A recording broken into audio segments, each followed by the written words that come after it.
New Year. Colleen, I want to make you the host. Is that all right?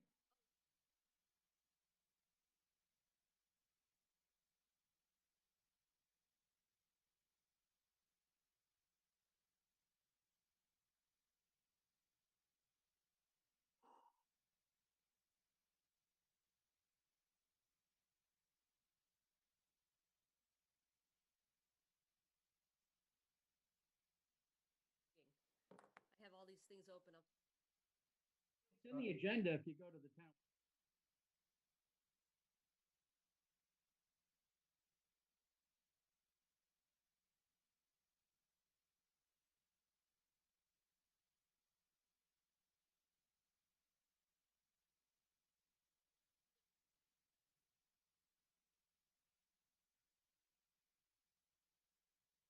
Yeah. Pete, are you there?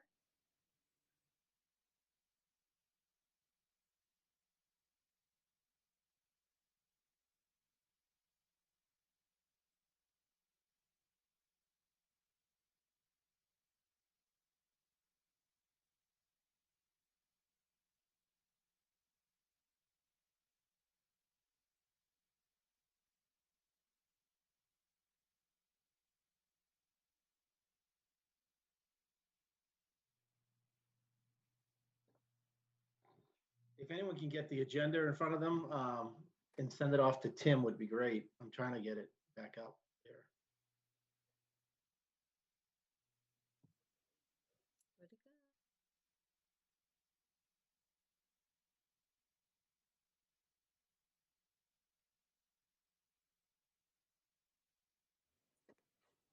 All right. Did you make it in? Yep. Excellent.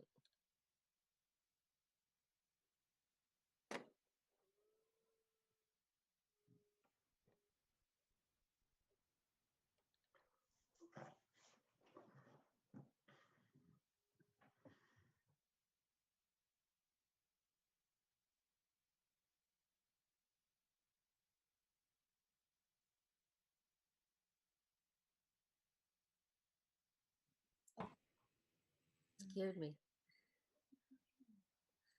What's that? Oh. All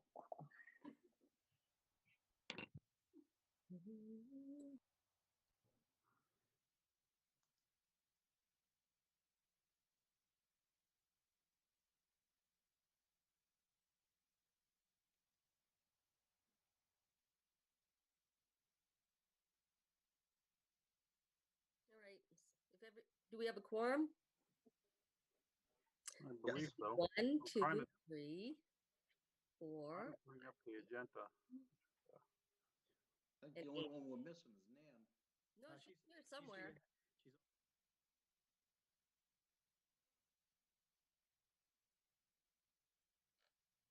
There you go. Okay, Henry, it's after 7, whenever you want to start. All right, Colleen, I can't seem to bring up the agenda on my phone. So I will let you take and do the reading of the agendas for us tonight. Jeepers, I was hoping you'd ask Mr. Shanahan. I've got it in front of me if you want me to read it. Oh, go for it, Mike. Okay.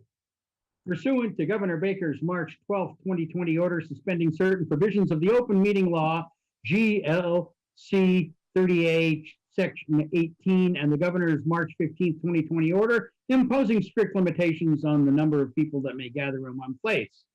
We're having a virtual meeting. And welcome to the Planning Board meeting for Wednesday, January 13th. This meeting is being televised by Chelmsford Telemedia and is being conducted remotely. Thank you. Anytime. So what do we got coming up here first? Download agenda. Here we go. I'm finally catching up to you. So we have, 65. It's an A&R that's a leftover from this project. And they're just finally splitting up. They're taking the street. I don't know who did this one? Taj, I don't know who she's here tonight. Is she out there? I don't think he's out there. But this was part of the the agreement of that project at 59 through 65. This is Bill Vine's property and Ken Tassi. Yeah, so that was that project that we approved a long time ago. Yeah. So they have nobody here to take and speak for the project or what's going on? No, but it's pretty straightforward. I think it's even in the decision. They're each taking, half of the road. So if it's a 40-foot road and it's just discontinued where Newfield and Gay Street come together. It's never been built out. It's actually, It's green grass. just an A&R, right? Yeah, it's just an A&R. They got all the stuff for the A&R. You want a motion to approve an A&R? Yeah, Okay, you got it. I'll second. first, second, all in favor? Aye. Aye. Right, do we gotta do a roll call on this? Yes. Mike Walsh, Aye. Mike Raisback, Yes. Glenn, Yes. Tim. Tim shut off. Thumbs up, I got it. Hank, Unmute yourself. Yeah. There you go. yeah, I'm a yes. Donald, Yes, but should that be endorsed CNR? Dorsey A&R, yes. Yeah. Yes. I guess, and me, I guess you got them all. And me. Let's see somewhere. Let's see, oh yeah, screen shut off. Oh, so there, we got pictures now that we just endorsed it. I'm so sorry. I thought I had the screen up and I didn't. I have to apologize for that.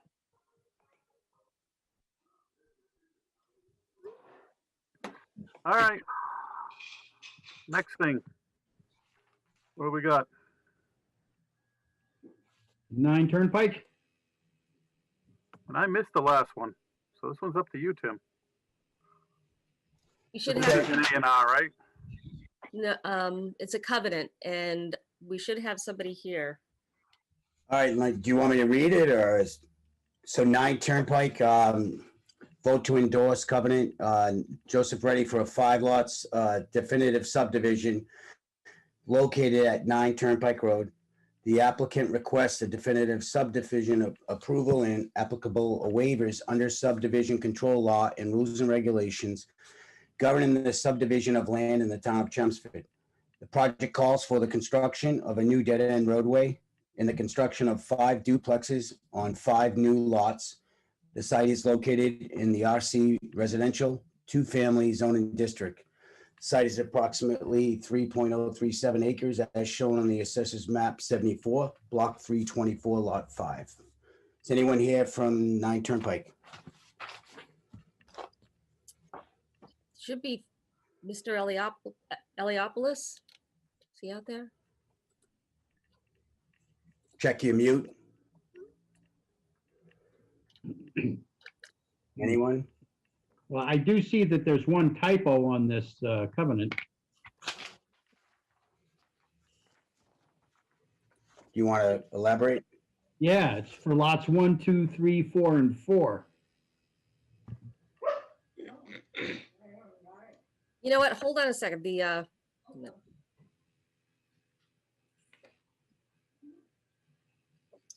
I think they're all just coming in.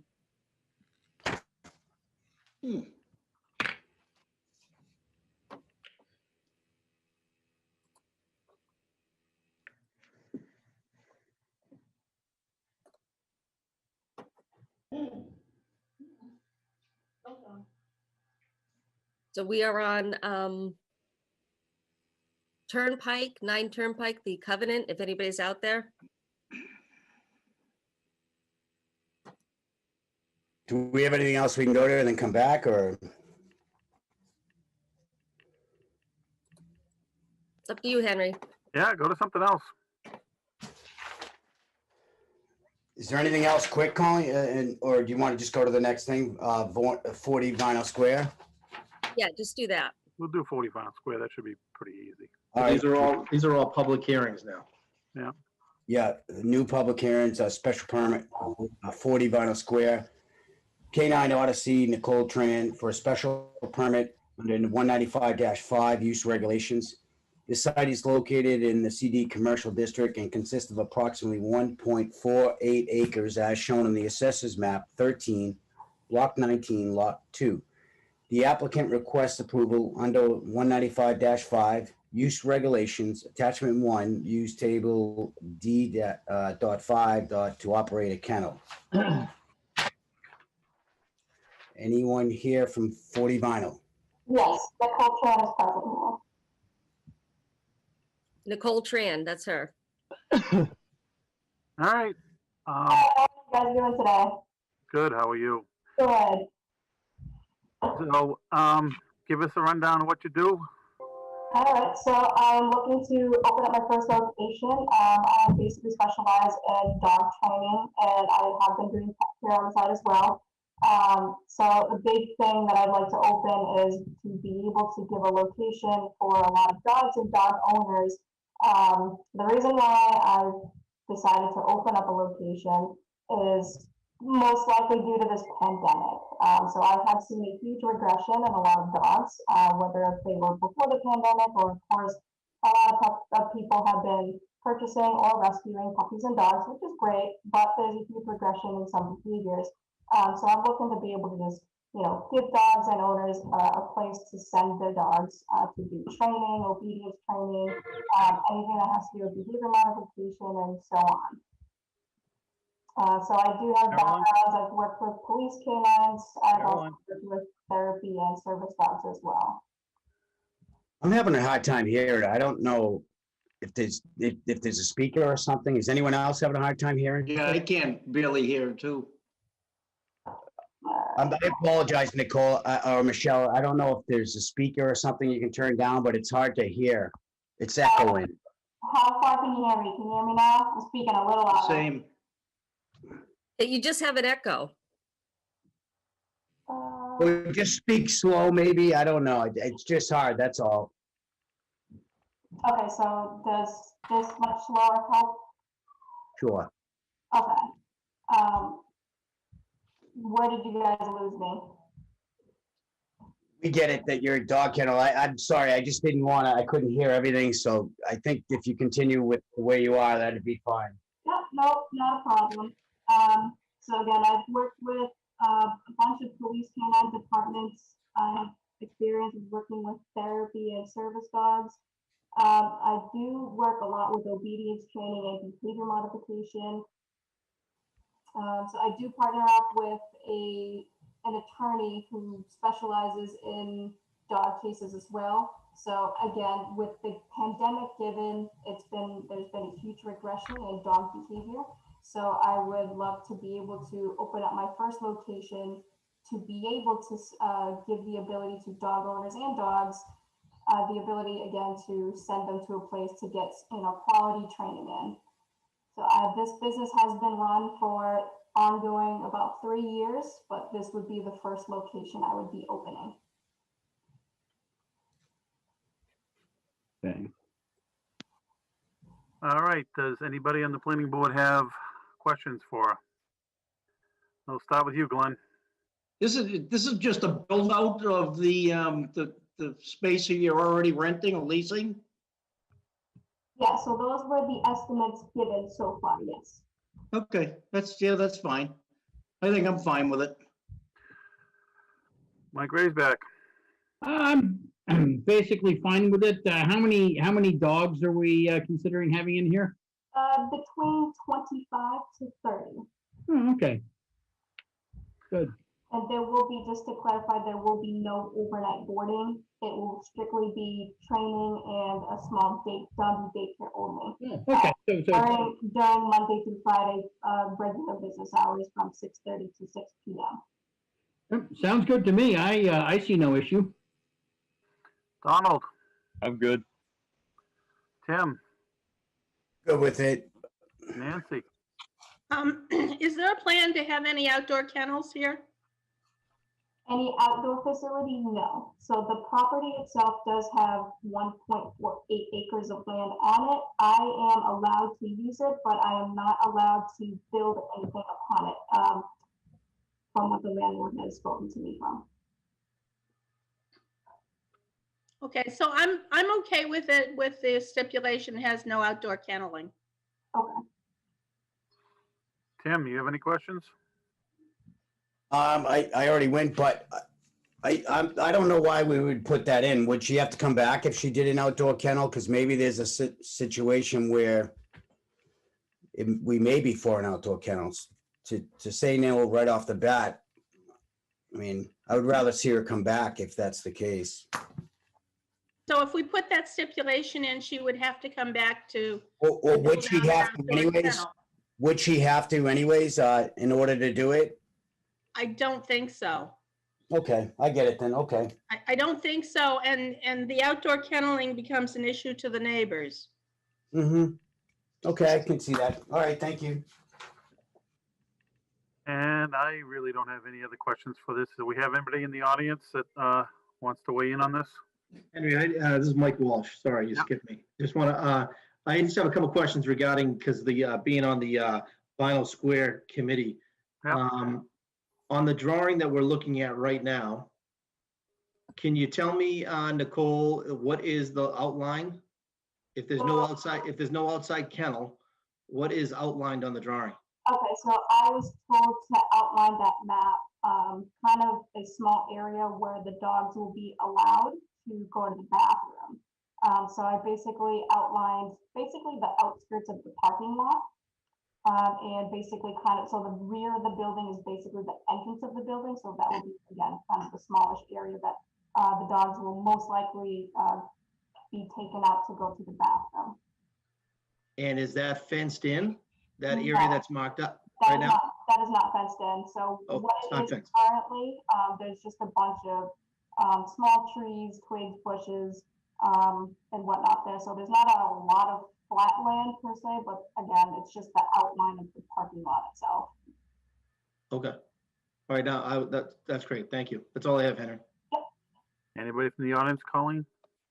Hey, Henry, this is Bill Gillette. I think it's possible that you've answered the question, but based upon what Mike Walsh was just saying, this is Bill Gillette. I'm at 5 Sharon Ave. I'm not sure if I have to state who it is, but I'm part of the Vinyl Square, Action Committee as well. I have zero issue with the dog facility. I think it's great. As a matter of fact, over the last couple of years, we've talked about a potential road at the end of the municipal parking lot that would cut through over to Watton Street. And it was actually at the request of the business owners, as you see in the parking lot there, for the individuals to come out and take a left out into Vinyl Square has become more of a challenge with the increased traffic. So we thought about a road going over into Watton Street and just wanted to make sure that this would not impact that, as both the town hall as well as the DPW has continued to look into ways that we could potentially do it. The one issue that we have is the multifamily home that is over to the left on Watton Street there, and just trying to actually get access to them, never mind getting them in agreement, but just trying to get to them. So. Okay. Is there anybody else in the audience? Not that I can see. So Henry, I have another question. Sure. If that area that is outlined in red is expected to be dog walk area and it is not paved, what is the plan to deal with, well, particularly feces, but the dog waste? Because I know when we put in the dog park, there was a big issue about doing an analysis of how much contamination. Yeah, and I remember it all came down to it really wasn't much. I know it was people put up a big issue. The water district put up a big issue. Yeah. Who did all the work? It really came down to It was very low. yeah, it was very low. But we're looking at a lot of dogs here. Oh, I don't know about that. How many, compared to the dog park? I don't know, maybe not. So our plan for that, I'm glad you asked that. So we are planning on basically purchasing, I'm sure you guys have seen it, but basically they're dog waste stations. So we are going to be planting those throughout the areas where the dogs will be allowed to go to the bathroom. So basically clients that will let their dogs go out to the bathroom prior, hopefully they'll be more inclined to pick up after their dog and throw it away in the trash prior or after service.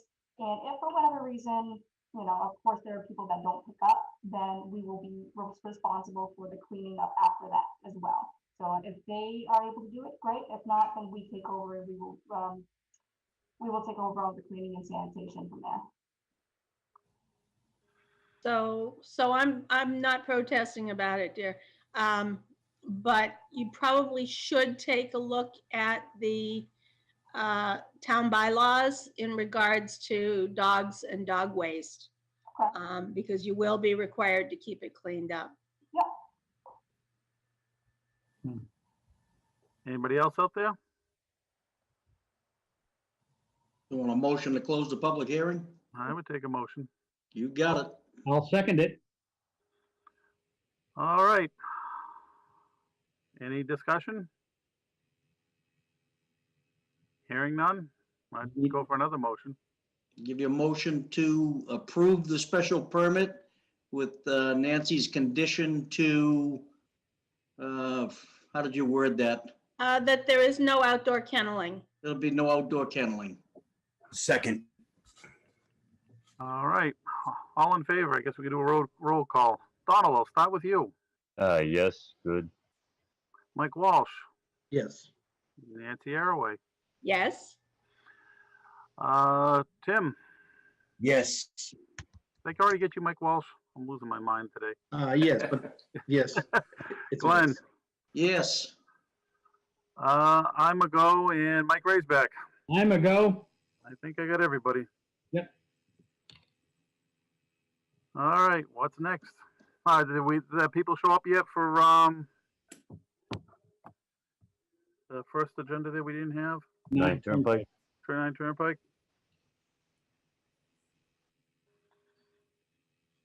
I'm scrolling through. I don't see. Is Attorney Eliopoulos out there? Or, all right. All right. The covenant that we're approving for them, is that just a boilerplate covenant? Do we need anything from them, or can we just? Other than the fact that they only list 4 lots and they got 6 in there? Oh, I thought they had 5 in there. no, they, No, they only list 4. Yeah, 1, 2, 3, 4. That's all right. We can approve 4 lots and they'll be crying about the 5th.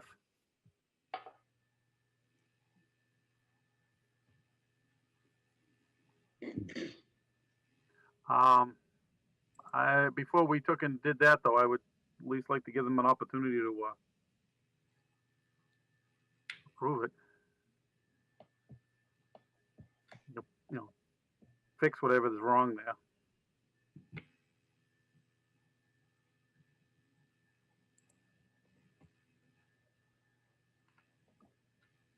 Can we go to something else and then just come back? Sure, Keep it rolling? might as well. You have Stonegate next, Katie. That's which I can't have any opinion on, so that's up to you, Tim. Okay. Stonegate Construction, 1 Billerica Road and 44 Central Square, requesting a site plan approval. Section 195-104 on special permits under Article 22, Village Center Overlay District, VCOD, and any other relief that may be deemed necessary.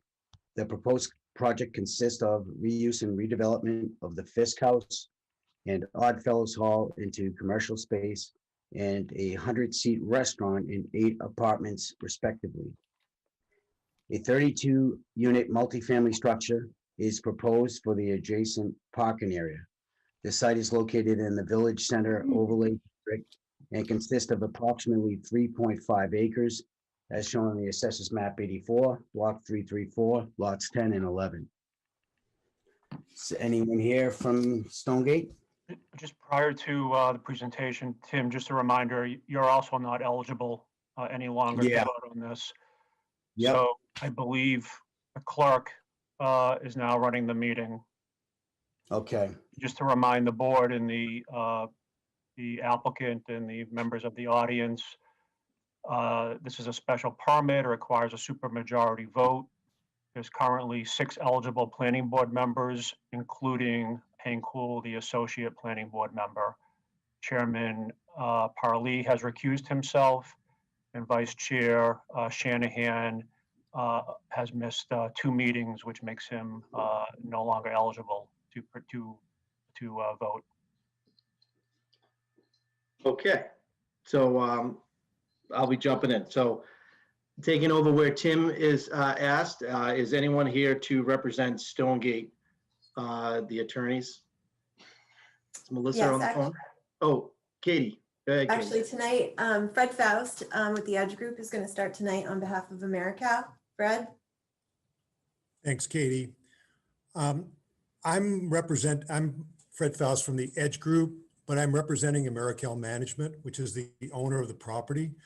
The goal is to be permitted and then to transfer these 3 individual parcels plus Santander Bank. Well, Santander Bank would continue to be owned by the AmeriCal Management to allow for redevelopment of the Fisk House, Oddfellows, and construction, as you know, of a new residential condominium building.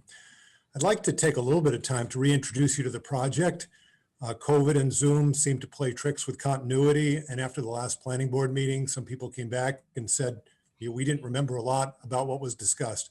So we've made some careful notes of what was discussed at the last meeting, and we want to be responsive to the questions that came from the board. And for that reason, just to do our homework, we did defer to one last meeting so we could get our act together, be responsive, and particularly to spend time doing some of the view shed issues, which we think may be determinant with regard to the property. So a lot of time obviously has been spent on this project. There was a joint meeting of the various boards that goes back to October of 2019. And while it's taken a long time, we think that there have been improvements in the plan on the basis of contributions from all the board. And obviously we had a significant change when DEP objected to the location of the residential building closer to the brook, and the building pivoted and moved back largely out of the floodplain. From day one, AmeriCal has tried to engage local developers, consultants, councils, architects, engineers, and potentially future contractors. This is the direction given to us by the town and the town manager, hoping that the parties would be local and know and respect the goals and character of the town. That's what we've tried to do for the last year and a half. We do believe we brought the right parties to the table. We've now participated in approximately 16 permitting hearings or meetings dating back to that October 2019 meeting with the joint committees. We respect the input to date, and we believe the project is better because of this. You're all probably familiar with 2 of the most visible parts of this development, the Fisk House, which was one time threatened by fire, and the long-term vacancy and the poor condition of the Oddfellows. In fact, this morning I spent a little bit of time in an inch or so of water in the basement with a plumber repairing 3 steam pipes in that building, and the building really has some jeopardy. So time is of the essence here. We're coming back to you with specific information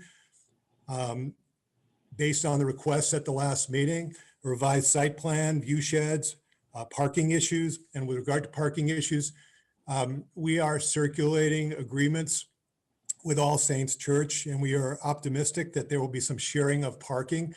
Since we have residential, church parking, commercial parking, there are some potential efficiencies in how the parking is managed. The other thing I want to say at this point, and it goes to maybe a later discussion with regard to the scheduling, is that because of COVID, the restaurant probably will have a deferred opening. If the project takes a year to construct and occupy, and I'm talking about Oddfellows, it could be an additional year before the restaurant is prepared to open. And as we know, that all goes to vaccinations and conditions that none of us can really completely foresee. So with regard to the parking, there really will be very little parking stress And we really see that as a consequence of the opening of the restaurant, which is why we're pursuing these agreements. This project has a lot of benefits. It has benefits to the town, to the center. It has benefits in terms of historic preservation. It has benefits in terms of property taxes, estimated in excess of $300,000 a year.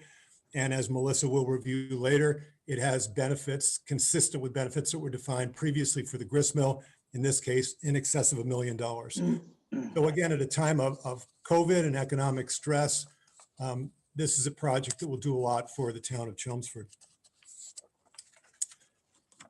We believe that the project is at a crossroads. Again, this has been going on for some time, and there has been a lot of money spent, and a lot of that has nothing to do with the boards, but DEP and just the nature of the times, and it is a complex project. It really has to go as a project as a whole because of cross easements, parcelization, zoning requirements, as well as the need to share infrastructure costs. It really cannot be done as 3 individual projects. And it's important for the board to understand that. So we want to get this done. We would like to start construction. In discussions with Evan, all the developers have made a commitment to complete at least the exterior, and hopefully more, but the exterior of the renovations for Fisk House and Oddfellows within 24 to 26 months, depending upon what the commencement date of that requirement is, so that neither of those renovation projects lag behind the residential project. And we're perfectly happy to have that placed in the conditions that are developed by the board. So there is urgency here with regard to the condition of the properties. And as we see, it's a complex project. So if it's not done now, or there is a problem now, given COVID, economics, and everything else, potentially how long would it take to do this project and to get 3 parties together that would have the financial capacity, the financing, and the commitment to perform? So I appreciate those couple of minutes to just give you the big picture. With regard to the presentation, everybody can see for themselves where we're at with regard to permitting. We do have a meeting coming up with the HDC, Historic District Commission, on February 1st. There's been tentative approval of the plans that you're going to see tonight. The Oddfellows has been approved, and we're just waiting for a public hearing for final approval of Fisk House. Architect for Fisk House will also be presenting, and we think you'll be very pleased with the direction that that project is going in. Katie, can you switch the slide? So this will be the order of the presentations. Next slide. And we think in a way that the discussion of the grist mill has been given a little bit of a bad rap. So we just want to review that for a moment. I think all of you remember when this was, if not a lumber yard, an industrial property that did very little to contribute to the bike path and other recreational opportunities around the brook. You can see the grist mill completed here and the landscaping that occurred throughout this area. And also the scale of this building compared to some of the other larger buildings in the center. Next slide. So just going to flash through some of the features of the grist mill because the buildings are very similar, and some of the amenities that have been committed by the developers are also consistent with improvements in the area that is under consideration tonight. So the public improvements that link the bike path, some substantial landscaping around the area of the building. That's a stone dust walk, which again is something that's similarly proposed for the Brook Walk that would be contributed by the developers to the Conservation Commission. Next slide. Again, additional landscaping areas, and Katie will point this out, but again, there's a small pocket park that's also going to be present around the brook and be a public amenity. So again, as I say, the grist mill has just taken a little bit of a hit. It is a larger building, but it's tastefully done. It's well maintained. There's some folks that are actually residents of the grist mill here tonight to maybe attest to that fact. Again, I appreciate all the time, and I think Katie's going to take over with the project renderings. Great. Good evening, everyone. Katie Enright with Howard Stein Hudson. I know you've had a chance to review the project renderings that we have prepared. Mago Architects was able to work with us to prepare these renderings of kind of an overlay or an artistic rendition of what the building would look like on the site. I have a couple of different view sheds. This is one of the view sheds, essentially from the street, Central Square. As you look into the site, you can see the building here, the garage elevation and the 4 stories above. This is the Odd Fellows here to the right, and then the Fisk House is here to the left. This is the summer kitchen that's being moved to the adjacency of the Fisk House. As you move through the site, this is a rendition from Billerica Road, so kind of looking past the Santander. This is the visual of from the Andiamo or the Winstanley parking lot looking towards the site. You can start to see the top of the structure over the trees in this area. I moved this slide. You can see this is kind of the overview of the site. So you can see CVS up here in the corner. Here's Fishbones, Oddfellows, Fisk, Santander, the commercial building in front of ours. And then as we move down Billerica Road into the residential properties.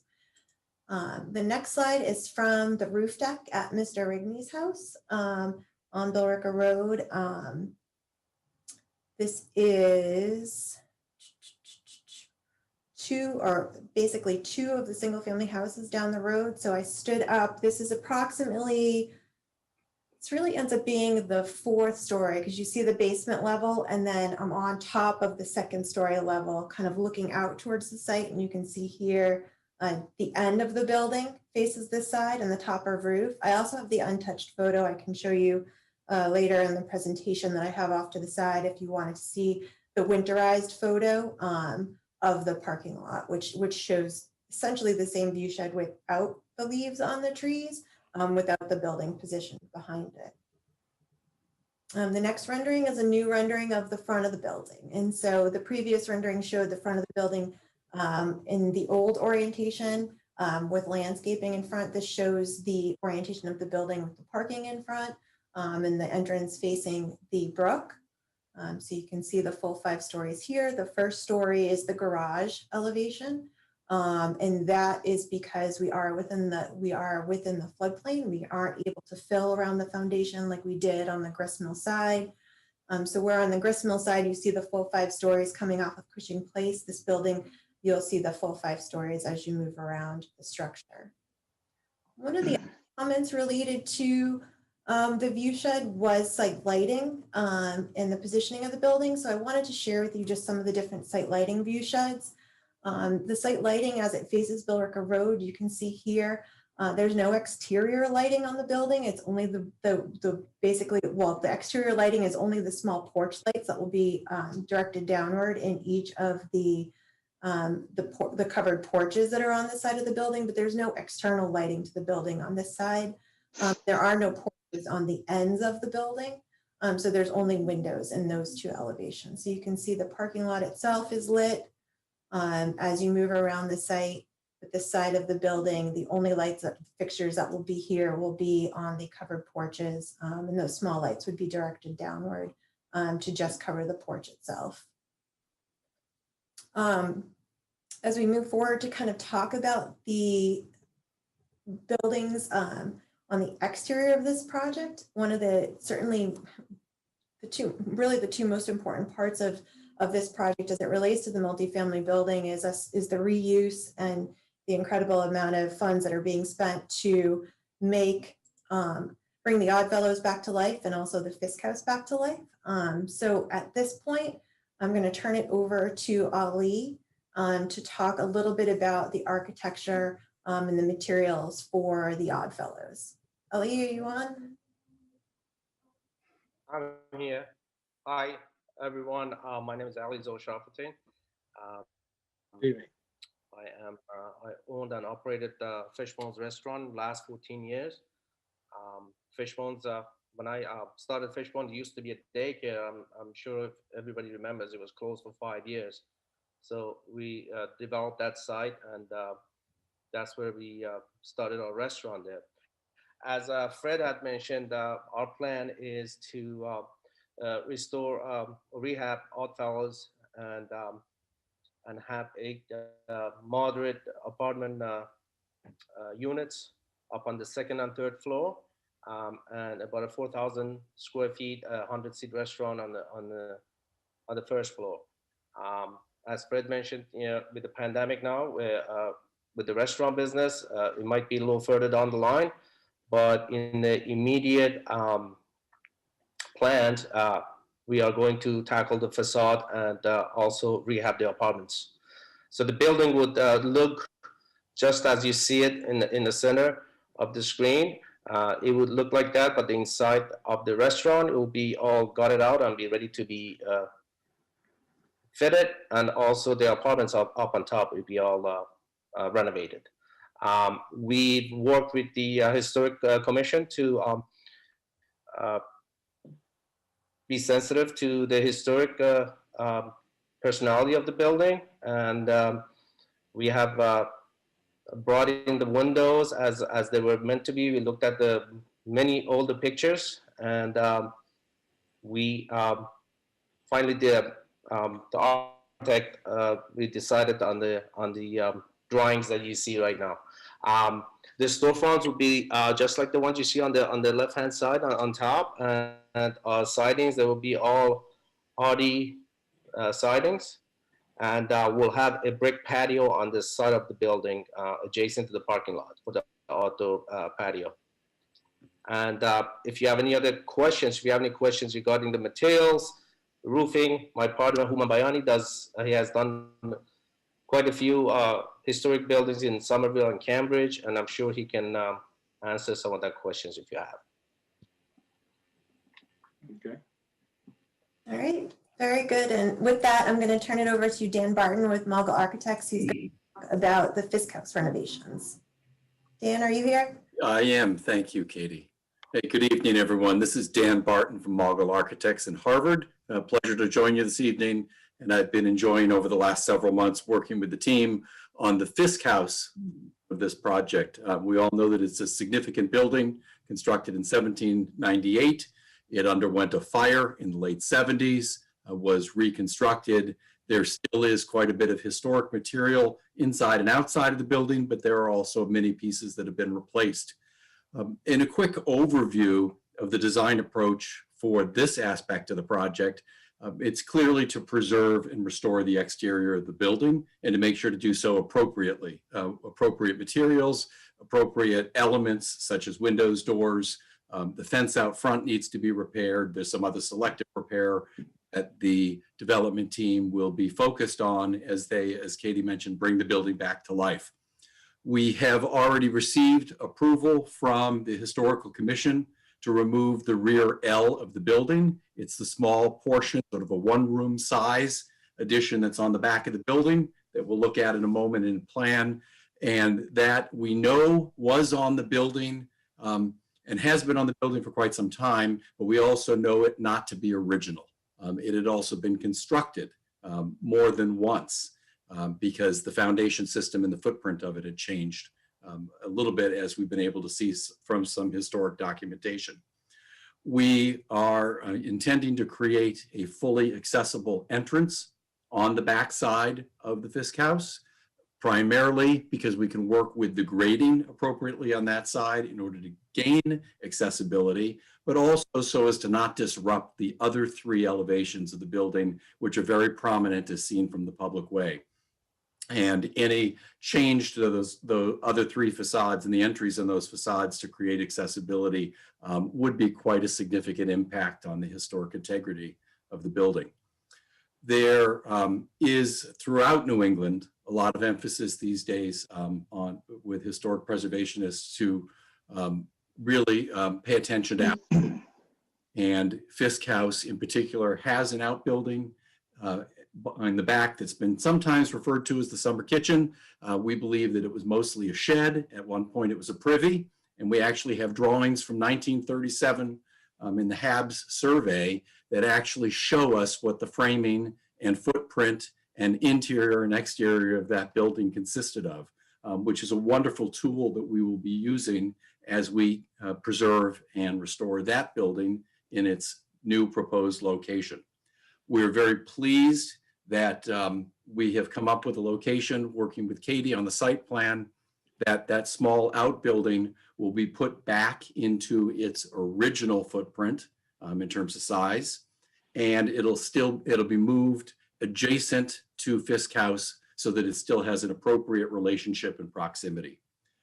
Lastly, on my list here, historically appropriate materials, as we discussed before, maintaining some of the original older site features. In the photo before you right now, you can see at the bottom of the screen near the lantern post, there's a gorgeous granite retaining wall that is going to be preserved and tied into with some of the other grading that'll take place on the site.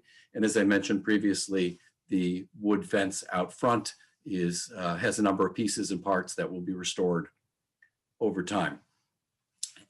If you go back to that slide you were just on, Katie, it'd be great. Again, some pictures as seen from the rear of the building and from the side street. You can see in the top left, the building, the outbuilding, sometimes referred to as a summer kitchen on the left, and that L on the rear of the building, in the rear of Fisk House, that will be removed.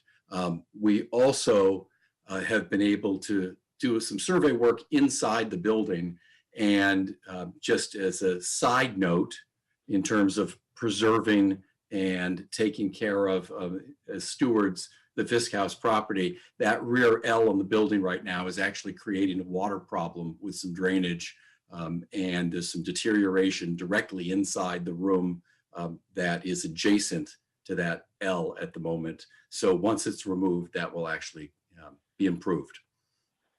Next slide, please. I think there's a couple more before this, Katie. The site plan? Oh, did we move forward to the site plan if we want to see? Okay, no, that's absolutely fine. So the design approach is very straightforward. As the L on the back of the building is removed, what we intend to do is to restore the original fenestration that we believe was at the back of the property. That includes the center window on the second floor, and we believe that there was some type of an entrance or doorway at the rear of the building, and it would have been the back door to go out to access the barn and the shed or the outbuilding. So we have taken our cues from the side door of Fisk House on one of the brick ends that faces Oddfellows, simplified it, used the same scale, the same materials and elements to recreate that rear entrance. And as we remove that back L and its foundation, what we're doing is constructing a small one-story addition to the rear of the building, which will actually contain the accessible entrance. We very intentionally took the doorway in that entrance and turned it to the side so that it's not directly facing outward, so that the hierarchy of the door on the main floor, what we believe to be the original door location at the back of the building, is maintained. And that small addition on the back that accommodates the entry will be clad with brick, and it'll be capped with a small porch that can be accessed from that rear door. And that brick is an appropriate material for the building because it's a bit of a nod to the L that was there previously and does have some history to it. So it also distinguishes in the standards of Secretary of Interior for Historic Preservation, it distinguishes that element that's being added to the rear of the building in today's date as something a bit different from the granite foundation of the main house. So that's an appropriate preservation approach. Over on the left side of this image, you will see placed exact to the site plan that Katie will review with you, the location of the small outbuilding where it will sit adjacent to Fisk House in its renovated state. And on the last slide, much like Ali the side elevation just shows you that cue for where we designed the door, and also maintaining that existing granite retaining wall that faces Oddfellows house. It also shows you the relative scale, if you will, on the right side of Fisk House, that this addition that we're placing on the rear to take care of the accessible entrance is rather minimal. and not taking away from the integrity of the house itself. And last page, I won't run through all these elements, but we have selected roofing materials, masonry materials, all of the other building components for the property to be appropriate and to match what they should be or already are on the historic portions of the building. So happy to answer any other questions. I could go on and on because I've enjoyed working on this, but I know you've got a lot of ground to cover. Right. And it's back to me, Katie Enright. There's a few things that I missed in my conversation about the slides. I just want to go back before I move into the next portion of the presentation. But one of the things that we had heard at the last meeting, as far as the concern of us moving the building used to be, the position that it's in today, if you look at this overview, is like here. The building previously was essentially just like this. So it was just rotated towards the river. Fred kind of glossed over it, but we do have an order of conditions from the Conservation Commission, and the appeal period has been completed and the order of conditions has been recorded at the Registry of Deeds. So we feel that the changes that we made were appropriate for the environmental concerns that we had heard previously. Also, we had heard that because we moved the building and we were trying to get it out of the floodplain, we had raised the building about 18 inches to get it out of the floodplain completely. And there was some concern that we heard, and I know that the Stonegate construction folks have worked tirelessly with their architect to find 18 inches to remove from the building. And actually, I want to present to you tonight that the building itself has not been now raised the 18 inches. It will remain the same height as the original proposal over a year ago, and that those 18 inches will come out from essentially between the floors of the building and in the roof structure to make sure that we maintain the height that we had previously provided this board before the move. I also wanted to say that I did do some pretty extensive pictures here in the neighborhood. I do have some that are not included in the slides tonight, but I wanted to point out that the building at 9 Billricker Road, which is the commercial building here, is about 110 feet away from the proposed building. The residence at 15 and 17 Billricker Road is over 200 feet from the proposed building. And where I stood to take the pictures from Mr. Rigney's house, we were over 250 feet away from the proposed building. So I wanted to just kind of put a little bit of scale to that. Also, just to talk about the differences in elevation. I have the elevation slide, which I'd be happy to show you later also, which has been provided at multiple meetings to date. But to just kind of explain how this building itself fits within the topography of the center, I think it's really important to understand that our first floor, our garage elevation is 125 1/4. The elevation in Billricker Road in this location is 140. So we're about 15 feet depressed from the elevation of Billricker Road from these residences here. And as you come down towards the center of town, this building here is around elevation 134. So again, we're almost 10 feet below that with the building out back. It's really kind of tucked in a hole at the back of the site and at the back of all of these buildings. And the view sheds will be protected by those. So I definitely wanted to mention that before we move forward. I think that was an important point that I missed on when we were discussing the overall view sheds of this building. To move into the next part of the presentation, we wanted to talk about zoning and waivers. So one of the things that the board mentioned at the last meeting, we talked about alternative compliance and we talked about the Center Village Overlay District and what alternative compliance means. And it was important to the board to understand, or it was communicated to us that we should provide a detailed explanation of what type of dimensional waivers we were looking for this project under the one special permit that would head the Center Village Overlay District. So with that, I'm going to start with Melissa, who prepared this memo before I get into some of the pretty pictures and the explanations for each of the lots that we're proposing tonight. So Melissa. Thank you, Katie. Good evening, members of the board. I want to apologize in advance. I have a little bit of a head cold. so I might yell a little bit, but I wanted to go through this quickly. The board had some questions about what specific relief we needed. And I know the word special permit is thrown around a lot, but for the Village Center Overlay District, we're actually seeking one special permit. And the reason we need the special permit is because we trigger these 3 requirements you can see at the top of the slide. Right? The project does involve more than 10,000 square feet of total development. It has more than 2 primary structures on the lot, and it has 5 or more residential units. So that's the reason that we need the VCOD special permit itself. The rest of the relief comes through this other section of the VCOD called alternative compliance. And the alternative compliance allows for this board to give waivers that are in conformance with the chart that's under the VCOD.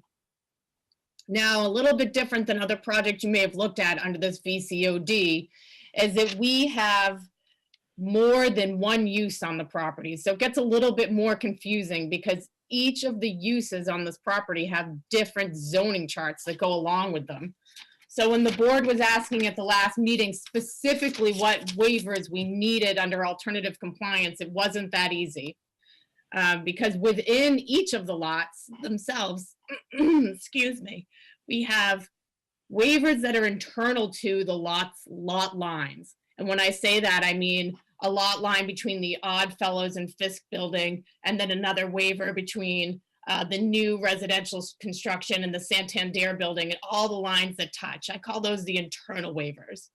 And then there's the external waivers that are actually the outside of the property line.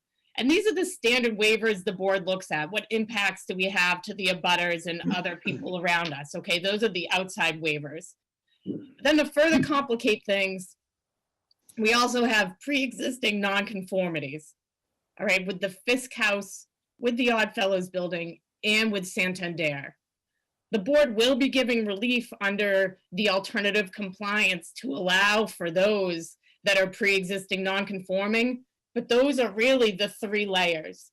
So when Katie and I were trying to figure out the easiest way to explain these to the board, and I think you're probably all thinking it's too late, Melissa, we decided we would take them one piece at a time and make a color-coded chart for each piece of the pie so the board could understand exactly what waivers we're looking for each use within the VCOD, because ultimately that's the way that the bylaw is written. So what I want to do is turn it back over to Katie to go through the technical dimensional waivers that the board is seeking clarity on. And what we'll do is we'll look at them one piece at a time with the zoning charts that were already prepared. And I think when we're walking through these, I think if the board has questions as we're going through any piece, just interrupt Katie or I, and we can clarify anything on these charts. So go ahead, Katie. All right. As Melissa stated, it's not an easy task the way that the bylaw is written to kind of work through this, and we had a long conversation to figure out how to best present this. So we are proposing at the end of this project that there will be 4 separate lots, a lot for each of these structures. So we have one large lot with the 3 structures on there now in the proposed multifamily building. At the end of this project, we will have 3 different owners, potentially 4 different owners at some point in time, with a bunch of cross easements and a bunch of things that will be utilized by each and every building on this site. So to start with lot 1, which we're calling Santander, that's the lot here in blue.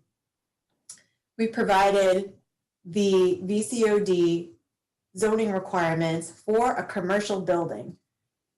In the VCOD, these dimensional standards change dependent on use and dependent on building size. So each and every lot has, well, 2 of them have the same requirements, but essentially the other 2 have completely different requirements, even though they're within the same district because of the use that is within the structure.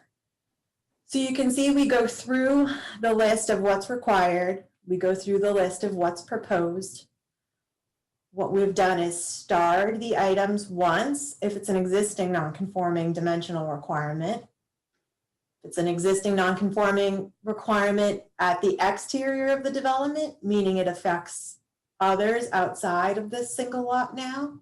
Or is it something that affects the interior lot lines? So essentially the relationship between the four buildings that will exist here at the end. So walking through Santander, you can see the first item that I've starred is front parking setback. Front parking setback has a 30-foot minimum in the VCOD.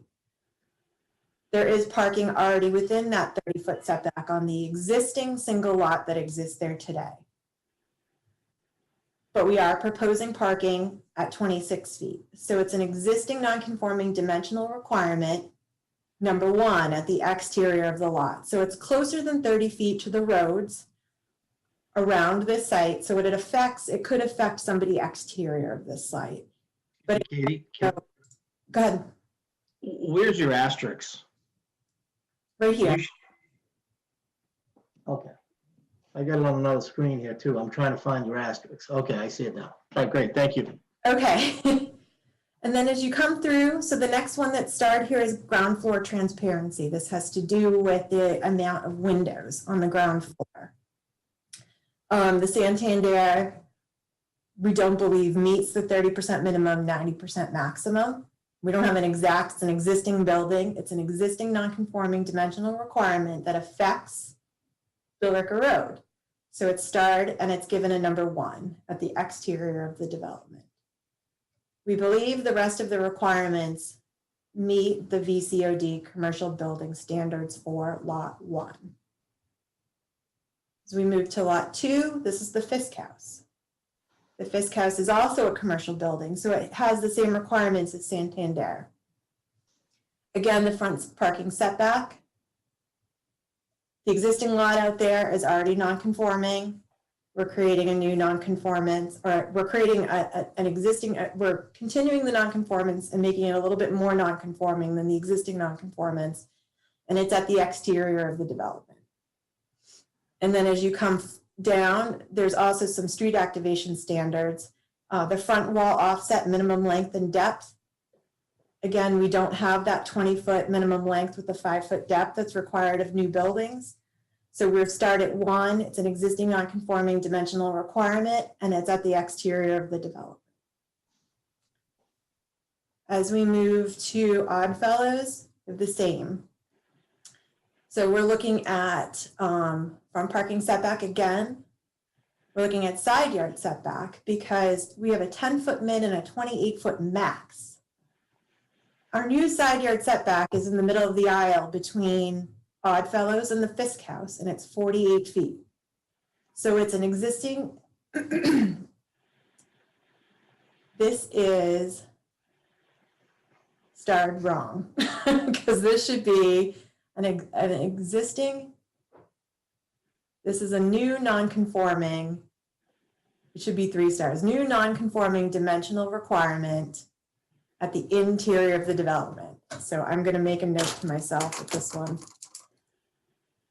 is incorrect. Make sure I correct that on this as we move forward. So internal side setback, it only affects the interior lots, but it's because we have a greater side setback than is allowed by this bylaw. It's supposed to be 28 feet max, we have 48 feet. And as we come down again, front offset minimum length and depth, we also do not meet that because we're not changing the face of the Oddfellows building. So it's an existing non-conforming dimensional requirement.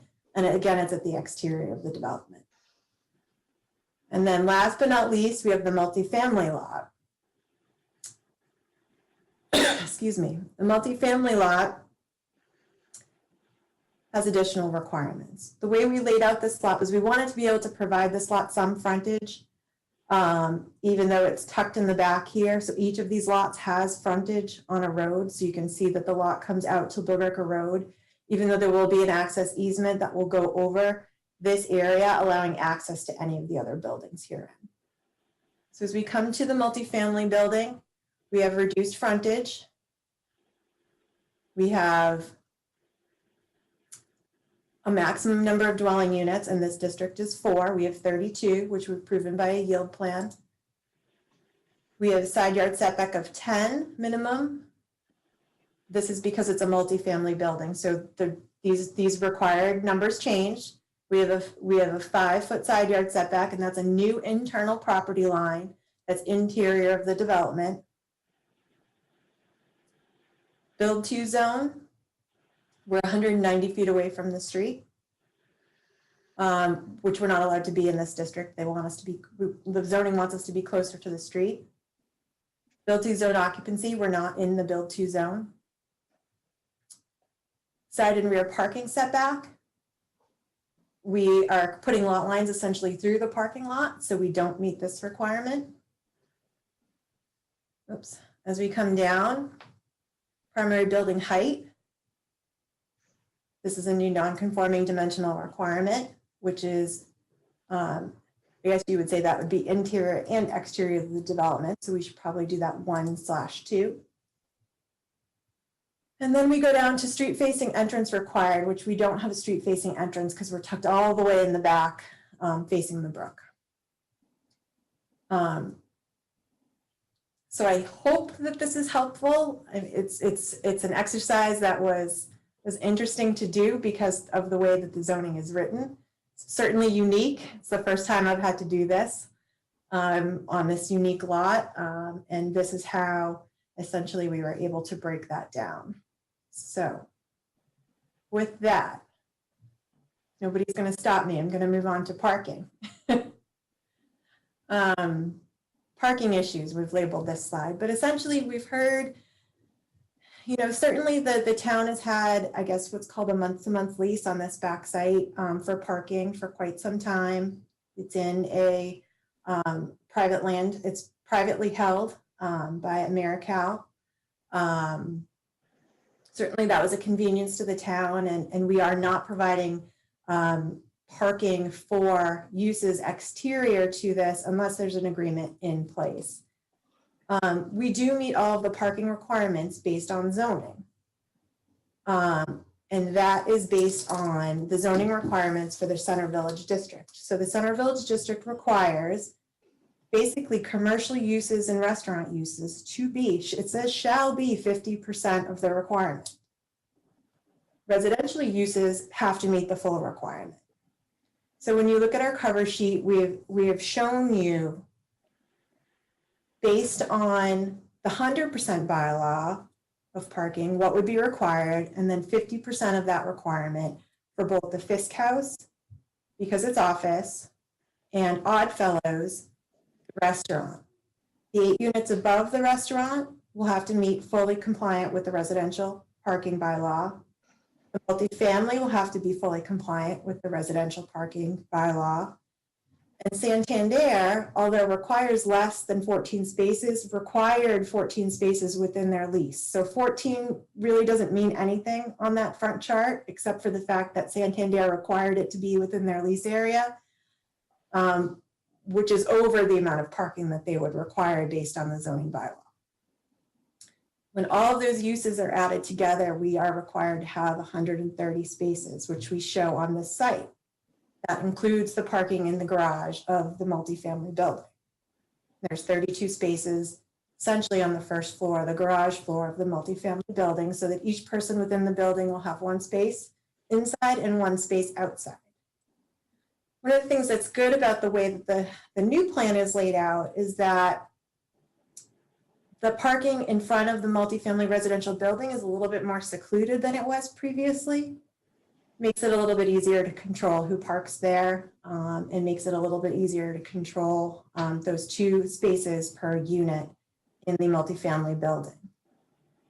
It also helps because the rest of the parking is essentially for the commercial uses in the 8 residential units above the restaurant. And those are 1-bedroom units.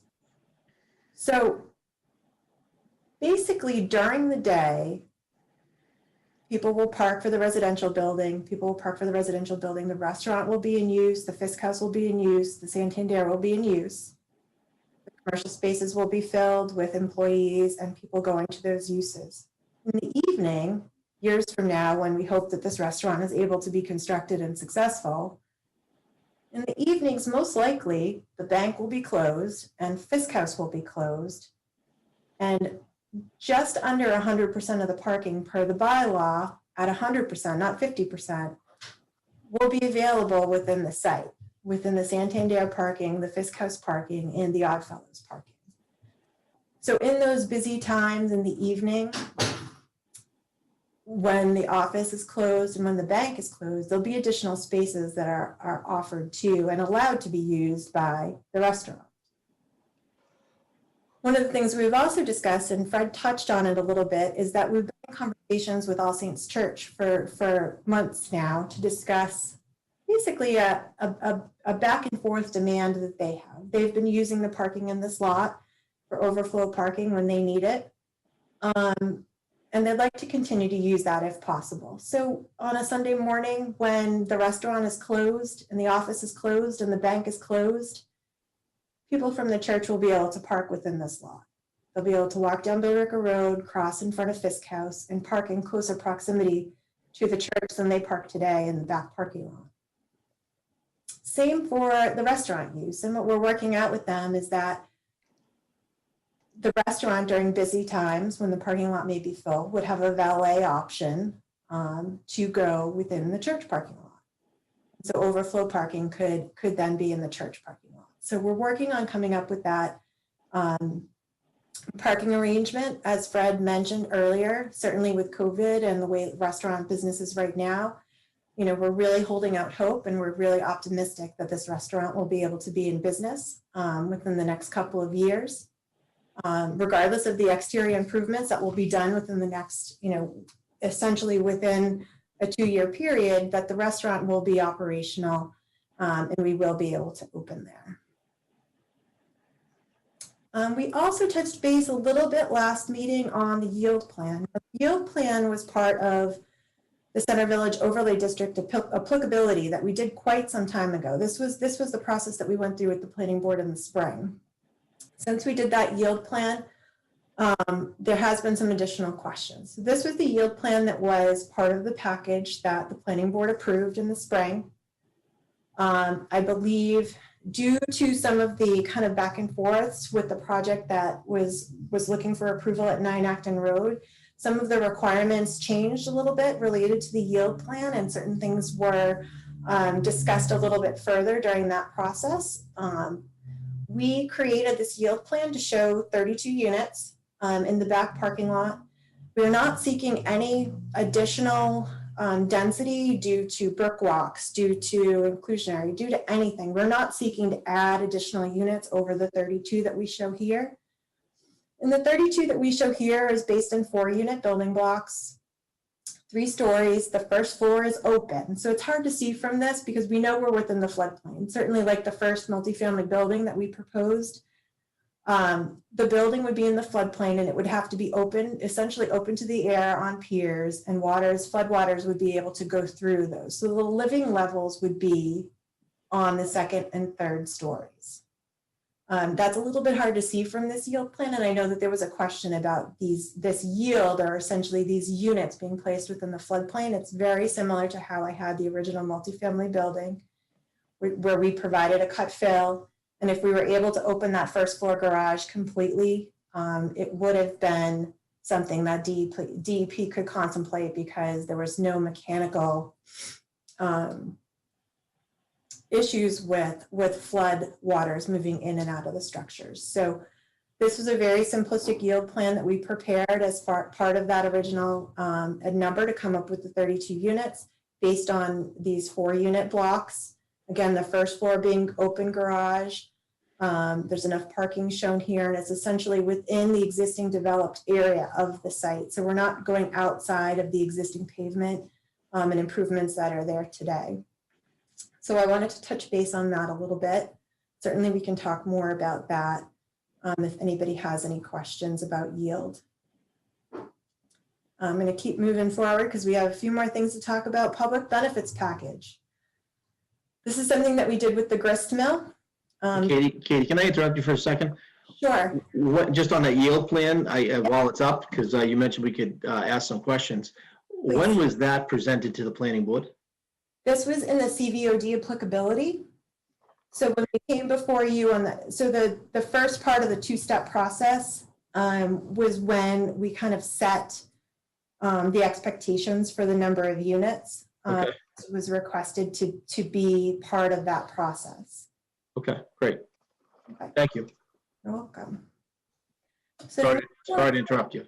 no problem at all. No, please. The public benefits package is something that we provided for the gristmill project. It was kind of the first of its kind, but what it did was it walked through a series of contributions that could be seen as a public benefit, and it added up to a number of $860,000. That's just what it did, and it included things like sewage fees, sewage infrastructure, pocket parks, land donations, brook walks, inclusionary housing fees, kind of all the kind of extraneous numbers and expenses that went along with the project. So we've done something very similar here to kind of bring you through and kind of denote those items in a very similar fashion that we did with the gristmill, to just kind of show you that we're essentially looking at kind of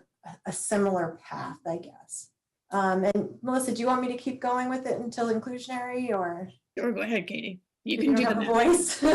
All of the math. You can do it all. Okay, so I'll pick up on inclusionary.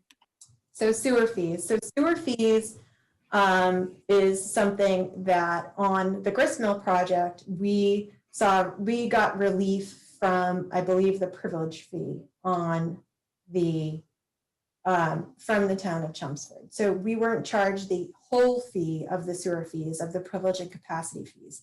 Certainly with the way that sewerage is within the town of Chelmsford right now, we're not seeking any relief from those fees. So the privilege and capacity fee for the project is a combination of number 1 and number 2 here. So sewerage fees based on the town of Chelmsford sewer capacity requirements and numbers requires us to pay a privilege fee for access to the sewer. We already have access to the sewer for Santander, Fisk, and Oddfellows. We do not have access to the sewer for the multifamily building, meaning we don't have a sewer connection for it yet. So to request a sewer connection for that building, it is essentially $3,900 per 2-bedroom unit. So that's $124,800, which I'm sorry, is number 3 here. Capacity fee is the difference in the gallons per day for the existing uses that were approved and hooked up to sewer out here. So we have in number 1, and I'm sorry I jumped around, I was ahead of myself with capacity fee, but the capacity fee is based on the gallons per day per use based on Title V, Mass Title V, which is essentially the standard that establishes the amount of gallons per day per use. So we have an existing office in Oddfellows. We have existing office in Fisk House. We're proposing new new 1-bedroom units. We're proposing a new restaurant. There's a difference in flow that we're sending to the sewer, and we have to pay $15 per gallon per day for that increase in flow. So for Oddfellows, that new fee is $48,420. There's no difference in Fisk and there's no difference in Santander, so their capacity fees will be 0 because they remain the same. The new multifamily building will have 32 units at 2 bedrooms at 110 gallons per day, and at $15 per gallon per day, that's $105,600 to be paid to the town of Chelmsford. So the sewer fees capacity fee is $154,020. The privilege fee is $124,800. Those are added together for our ability to connect this project to sewer. In addition to that, this site would not be developable unless the sewerage was moved. The way that the town established the sewerage through this parcel is a web of sewage pipes that go under Beaver Brook, come from the center of town, and cross and crisscross throughout the site. So to move the sewer, to create the ability to create a project here, it will cost about $208,000 to move the sewer. Move to number 4. This is our inclusionary payment in lieu, and I'll let Melissa talk a little bit about this.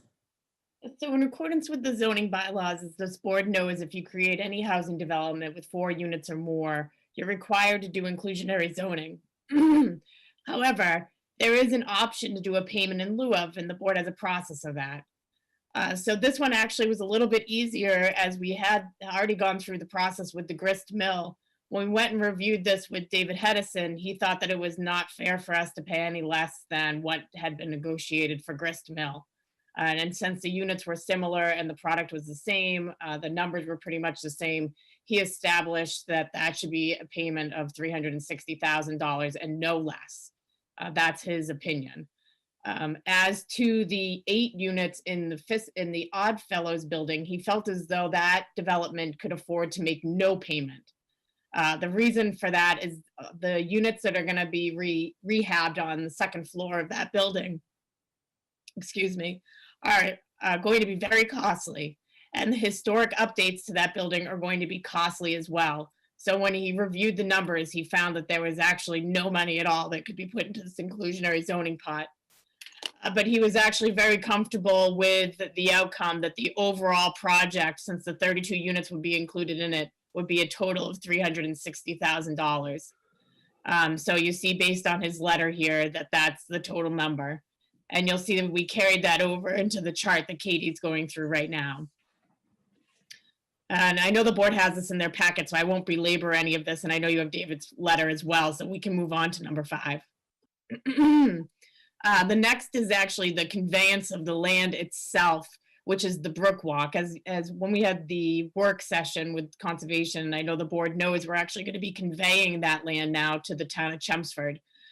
So the value of that land, we put it a low number because of its location. I tried to give it a real market value, which would be low. So we set a value of that of $8,600. Number 6 is based on the construction of that pervious walkway along the Brook Walk.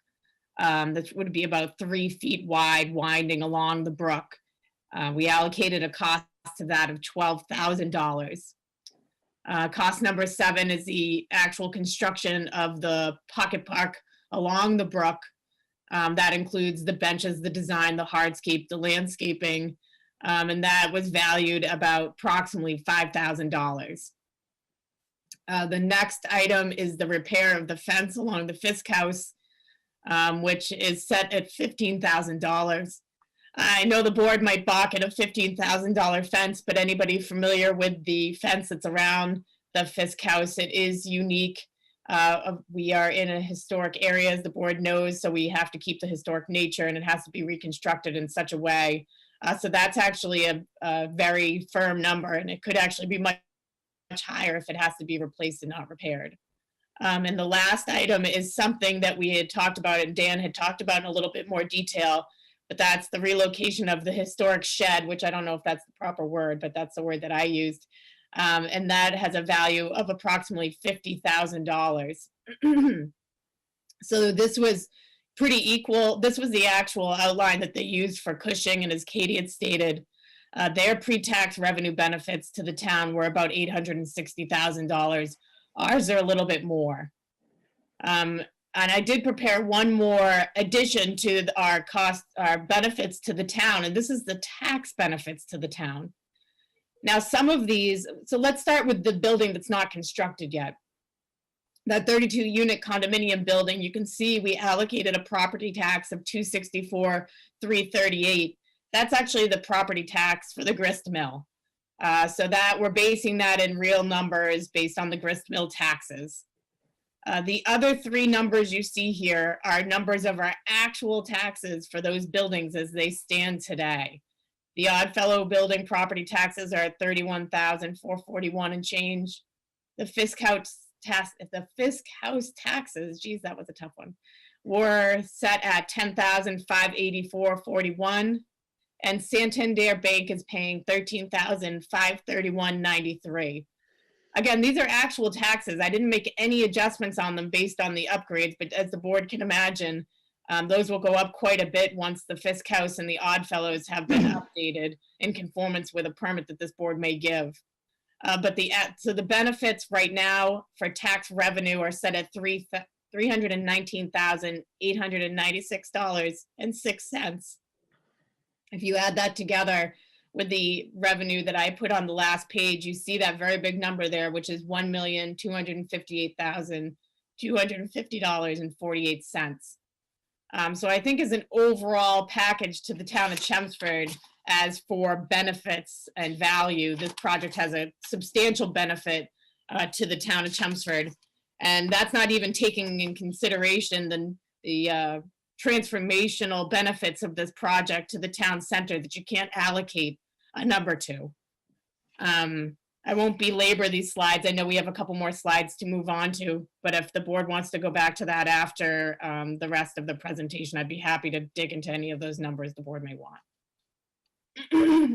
Right, so just to kind of complete our presentation tonight, not to kind of, as Melissa said, drag it out any further, what we wanted to touch on tonight was talk a little bit about our history here. I know that as Ben Swenson and Fred Faust know, we've been working on this project since 2015. We were able to, in 2019, negotiate the lease with Santander, which allowed the opportunity for the renovation of the rest of the site.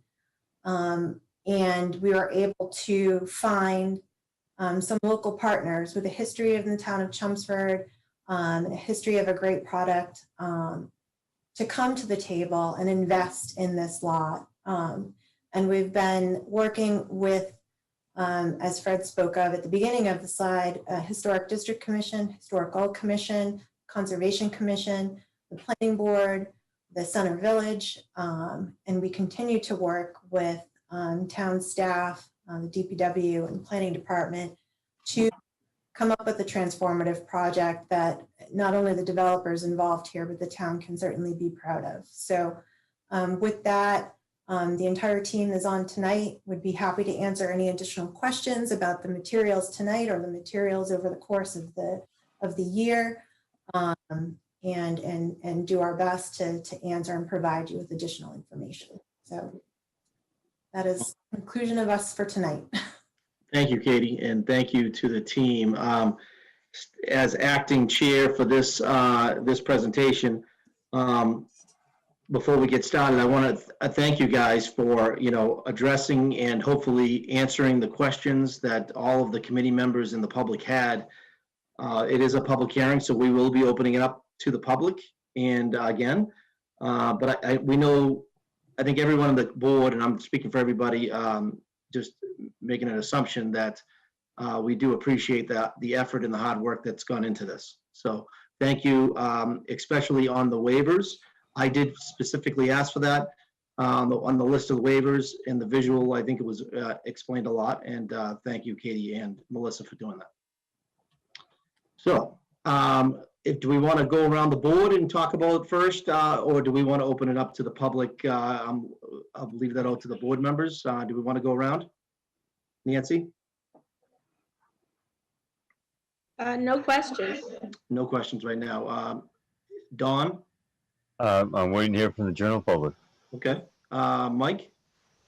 Well, I'm with Donna. I think we should let the public have a shot at the public hearing, and then we can chat about what we hear.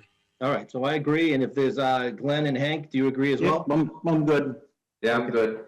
All right, so this is a public hearing, so we're going to open it up now to the public. We'll just ask you to state your name and your address. When you'll be put on by Colleen one by one. Please try not to repeat the previous callers if you can, and just respect the time that of the committee and the group, everyone that's the public that's going to speak. So Colleen, do we have someone in line? I have John Harrington. He wants to speak. Hi, Colleen. How are you? Good. How are you? Yes, John Harrington, 149 Boston Road. First of all, I have to applaud Jay Finnegan. He puts out a fantastic project. We've seen that in Cushion Place and many other areas in town. Jay gives back to this town, and he does a project that's fantastic, and all his projects are. It's not too many times a developer sometimes forgets where his roots come from. Jay Finnegan certainly doesn't. And he's given this asset to the town an opportunity that's tremendous.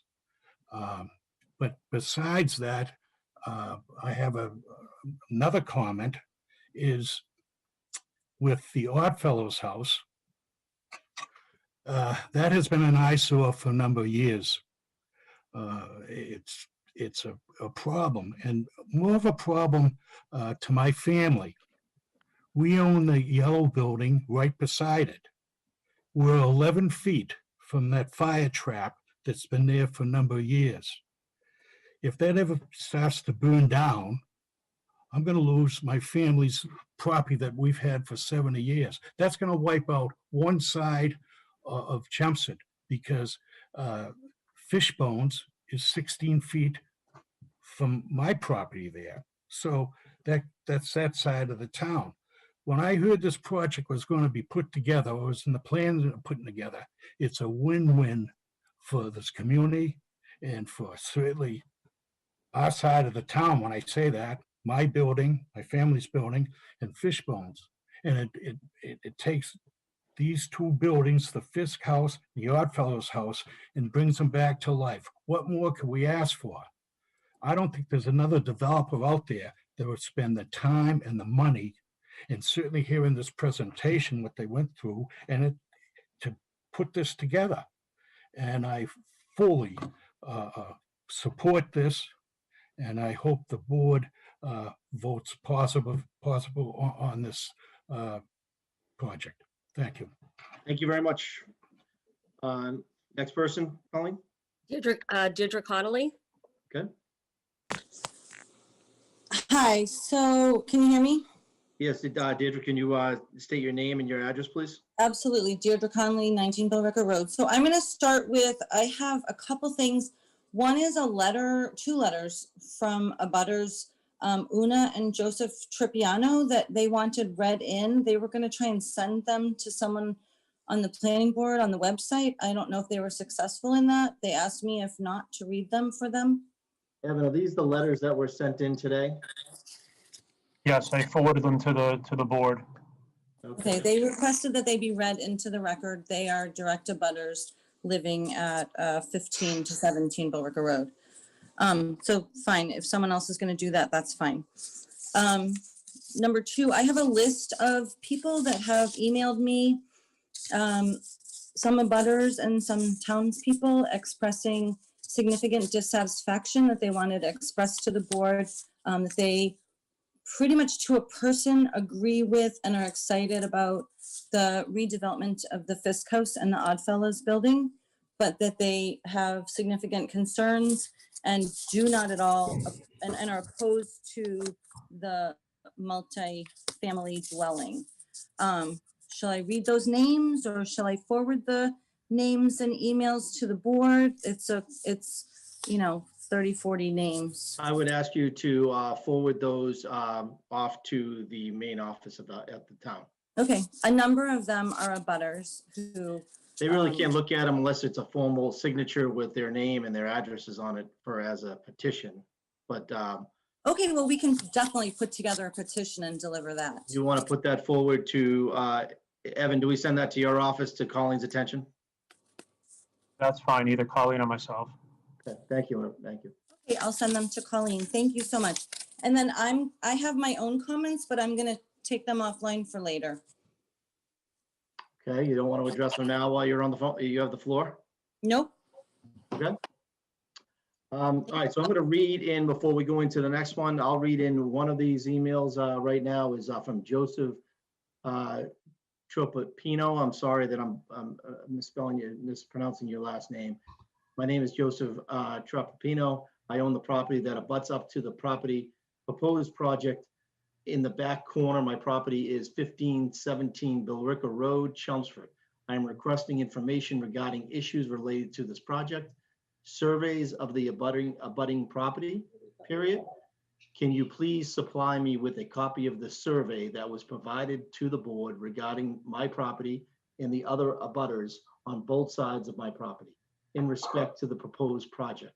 I would also like to see the view shed illustrated from my property to your property, and I would like to see the view shed from the property to my property. My concern is how my property will be impacted by the height of the structure, period. I also request information on setbacks to abutting properties that are along Billrica Road. Is this conforming with the town regulations for setbacks? Question mark. I request also information that you have from your traffic study, the amounts of accidents and incidents on North Road coming out of the existing parking lot. Specifics, please, date and time of day. The area of the proposed 5-story complex, as you know, is situated in a wetland area. We have had 3 very dry years. The water behind my property is low compared to past years. What is your plan if water levels rise to the levels normal in the past? Question mark. In the planning, has there been a request to hold funds in escrow for water damage to abutting properties? Question mark. I thank you in advance for reading my email into your minutes and providing me with the requested information. Respectfully, Joseph Tropiano. I get that letter there, Evan. Is there another one? There is a second email. I believe they're very, very similar. They're from husband and wife. Oh, they are. Okay, let me see. I'll pull that one up, and but in the meantime, let's see. Do we have any other callers right now? Colleen on the line? I believe we have Mike Rigney next. Mr. Rigney? Can you please state your name and your address, please? You want Hi, mute? hi yeah. everybody. Mike Rigney, also 19 Billrica Road. I have a number of questions about aspects of this plan. Also, Colleen, I just emailed you both a photo and a PDF of the same photo. There's been a request for views from the abutters to the proposed condominiums taken in the winter, things that don't have leaves obscuring the view. So if you could put those up at some point, I think people will find that informative. I want to start by acknowledging all the work that's been done already by the applicants, and I think I've done this before, but I'm going to do it one more time.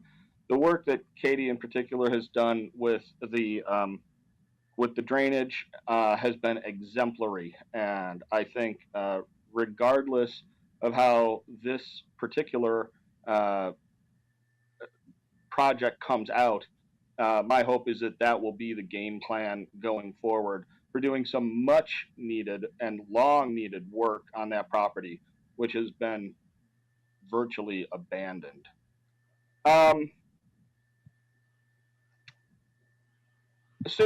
Katie, since you touched on it on the yield plan, I think we are not claiming that the living levels being above the floodplain are somehow illegitimate. The point is that you can't build there. If you look at the proof plan, 6 of the 8 buildings are in the floodplain. The 7th is within the no build zone mandated that you did get relief for. It's true from the Conservation Commission, but you didn't have that relief when you initially submitted that proof plan. In fact, there's only 1 building there that is allowed by right. And I'll come back to this because I think if I understand what your presentation has been, you're claiming that basically the alternative compliance allows you to pretty much just override everything that's in the zoning code, and so it should all be treated as a single thing rather than kind of piece by piece. That's fine. A question about the parking. Sorry, I'm trying to find these documents because it's changed a little bit. There have been a couple of different stamped plans put forward. you are on the most recent set of stamped plans, which was 1028, I believe. You list the Fisk House at 3,725 square feet net, giving a total of 14 spaces. By my calculation, 3,725 divided by 200 is 18.625. So rather than 14 spaces, you would need 19 spaces. And so with a 50% reduction, I think that would round down to 10. So the first thing is I wanted to check if that square footage is correct, or if maybe it just didn't get updated. Has there been a change to the building that would explain a difference? You want to answer that now, or you want to answer that later, or? No, I can answer it now. I was just going to change my presentation plan so that I can show the site plan. Just so we can go to.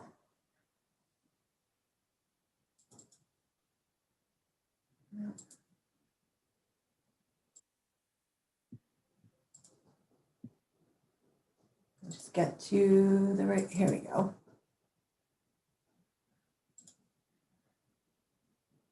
And I'm gonna share again and share this one. All right, getting better. Let's see. So, did I do the math wrong? I could have. 3725. Mike, do you want to continue on while Katie's checking her numbers? Can you check, because we've got a lot of other people behind you as well. Yep. Sure. The point being there that while it's basically a minor change in the grand scheme of things, it's a significant change for the project, because it means that you would need 10 spaces rather than 7 there. And if you do the math, then they are no longer compliant on parking. Katie, has that calculation been done? Where are you? Yep, I'm here. No, I'm just checking through. I'm checking through all the numbers. All right, we'll let you go do that. Mike, what are the other concerns you have besides the parking square footage to allow Katie to do her math? Okay. Let me bring this up. So I'll talk more. I'll make kind of a brief statement about the dimensional and physical requirements later. But just kind of big picture view. If you look at the division in the subdivision that's being proposed, basically, the lot that the residential building is going to sit on, that the condominiums are proposed to be on, is essentially a back lot. There's no provision in the zoning code for creation of a rear lot in the CV district. That's restricted to RA and RB districts. But I think it's an informative way to think about what's being proposed there. One of the things that's required in a rear lot, especially since the lot as proposed does not meet the dimensional requirements for a front lot, one of the things that's required for a rear lot is the ability to safely turn around an SU-30 vehicle. I assume that's because there's concern about getting fire equipment into hard to reach spaces. Looking at the drawings, the most recent set of stamped plans, the only place to do that would be in the parking in front of the building. Right, so a fire truck is going to have to come in off of Bill Ricker Road. It's going to go through several parking lots. It'll come down in front of the building. And then the question is, can it get turned around down there? The approximate turning radius for an SU-30 vehicle that I found online is about a 42-foot radius. Yep. That's about a 42-foot diameter space in front of the building. There is no way to get to get a fire truck turned around in there. So rather than argue about turning radiuses, let me just ask, how are you going to get somebody out of the back 5th floor apartment if there's a fire? I think this board needs to consider things like this. You have a responsibility. Mike, Mike, that's gonna be one of the requirements is the fire department's letter. And we have 2 members of the fire department who are on this board who asked that question for every project. And one of them is gonna vote tonight and one of them is gonna ask that question. So we haven't seen the turnaround radius for the fire truck. We asked that for every development. So that's gonna be asked tonight. So what other items do you have? Wait, I'm sorry. 2 things. I want to make sure I heard you correctly. First, are you planning to vote tonight? If we get through this discussion and we vote to close the public hearing, then we go into a voting of the members. And by the number of people that are on this call, I really don't think we're going to get to that tonight. But I do need to keep time in, and I'm not being rude to you, Mike. We heard you last meeting, and I want to just address any new concerns you have so that we can get to hear some other views from the neighbors, because this is the first meeting that we've had this many people on regarding this subject. So I think it's finally hit the public airwaves, and we're going to get a lot of comments back here. So I'm just trying to keep the meeting going. Katie, can you answer the question regarding the parking issue that Mike had a few minutes ago? No, the square footage of that building is incorrect. I was just checking it with so it's a good catch, Mike. That's been on the plan for a year. So I have to update that on the next set of plans. So what is the proper square footage? So the proper square footage, so it's a net calculation. So what I do is I essentially take the 2 floors, and for now I'm calculating it at essentially 75% of the building being net versus gross. So that'll be updated. We don't certainly have final plans for the interior of the building yet. All right. So does the parking change based off of the requirements? Does it change? It does not. It does not. Okay, so you'll update the drawings I will, absolutely. I apologize for that. Okay, to that point, aren't interior drawings required for a site plan submittal? No. No. Really? Nope.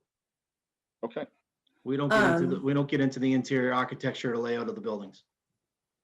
Well, at the planning board, we do not do that. Correct me if I'm wrong. Anyone on the planning board? Mike Raisback, do we get involved in any interior layout floor plans? As a general statement, no, we don't get into the interiors. I mean, there are certain situations, I suppose, where we're negotiating something where we might, but it would be very uncommon. Okay. It's a required element of the site plan submittal. Mm-hmm. Next thing, I have a question about the roof. On the images that you provided today, Kate, it appears that the roof on the condominium is a flat roof. It's not listed as non-conforming though, even though flat roofs are not permitted in the CV district. In fact, it's listed as a 6x12 roof. There is a sloped roof to a flat section. The entire roof is not flat. And I don't believe it's defined as anything different in the bylaw. The bylaw doesn't seem to say anything at all about what the definition of a flat roof is. But you've got a flat roof up there, you're going to put equipment up there, which is pertinent to the abutters' concerns, our concerns about noise. Mm-hmm. And in fact, I also have a question about the building. You say that the rise is 6x12. If you have, and I know you changed the height of the building today. It was 53 feet for 5 floors on the architectural drawings that were submitted, I don't know, June or maybe February, probably June. Is that still correct? So it depends what you're asking for. So it depends if you're asking for the zoning height of the building, the height of the top of the pitched roof, or if you're asking for the top of the screening elements for the HVAC system. And so, Yeah, so I guess what I'm getting at is would best be answered by the total height of the highest element, right? Is the, I guess what I'm saying, the point of the question is, in the past, I think you've said it was 64.5 feet tall. Is that still correct?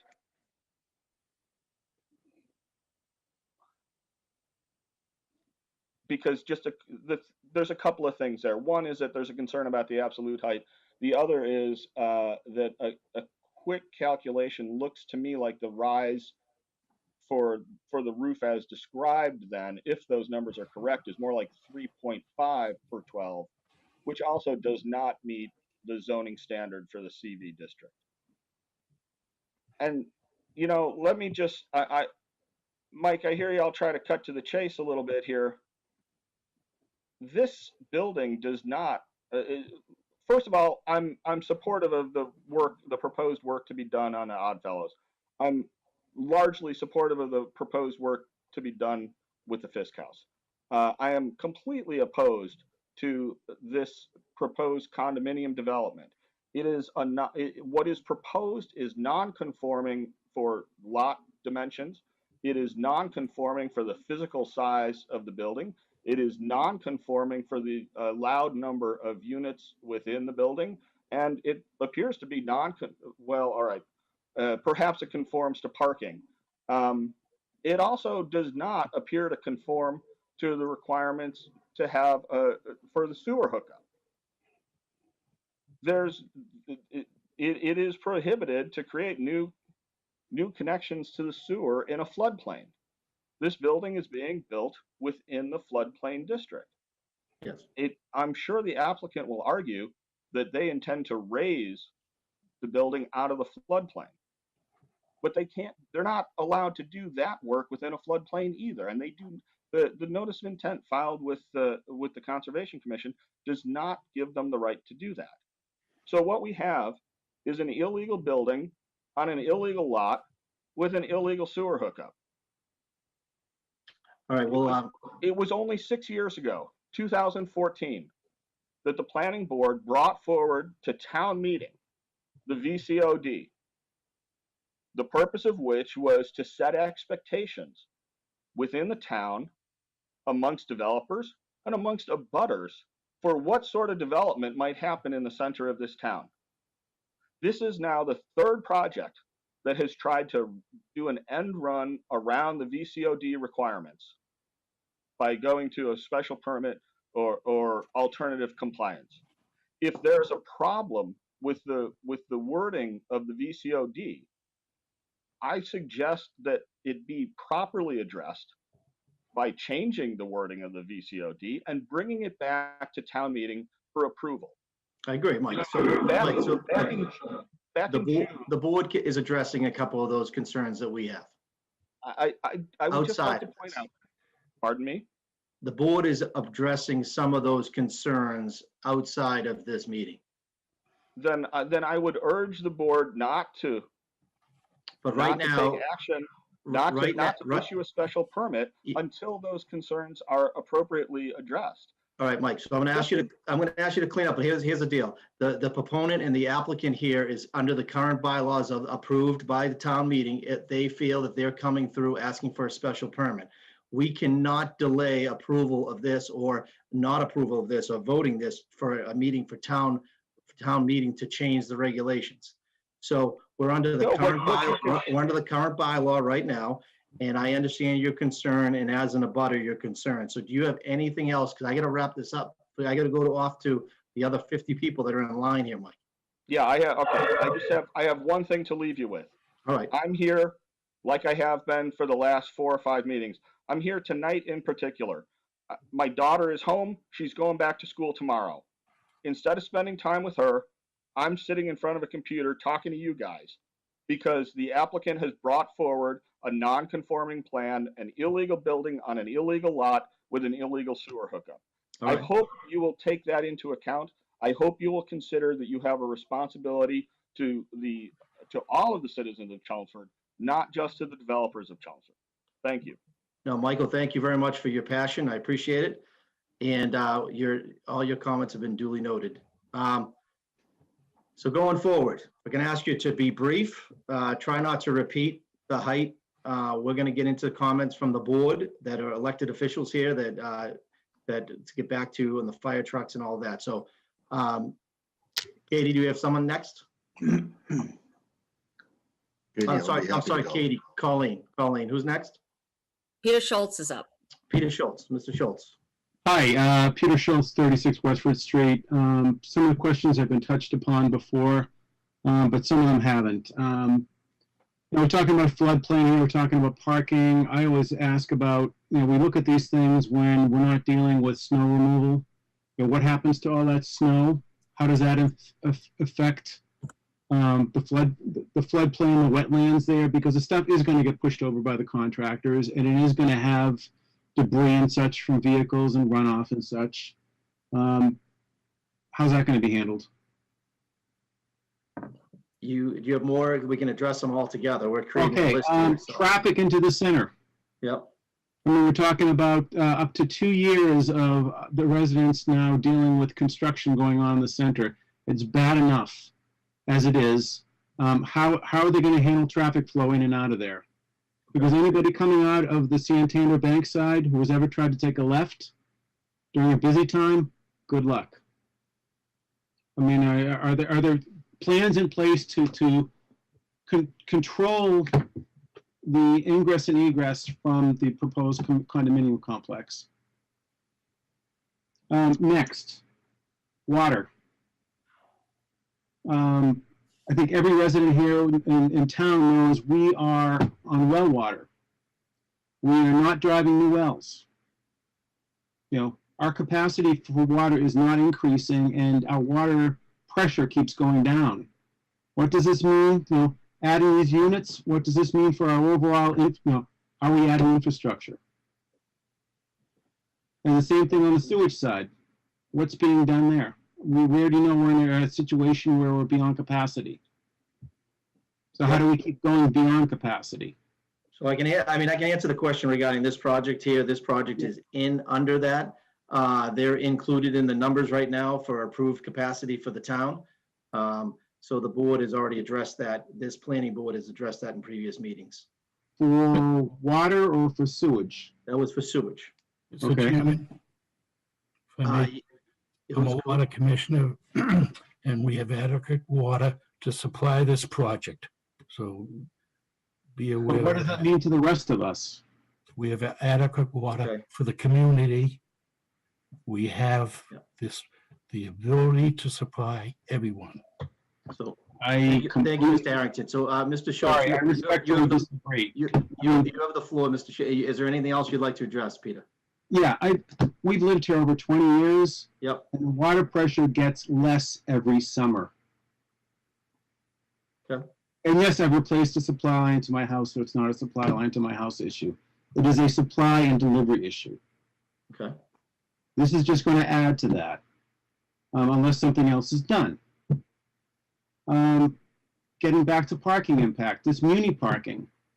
Back when we were developing Gristmill, and I had expressed some concerns about, what do we do for parking downtown the shops? What do we do for parking for the restaurants and such? Well, planning board said, oh, the muni parking. Well, now the muni parking is going away. So how's that being handled?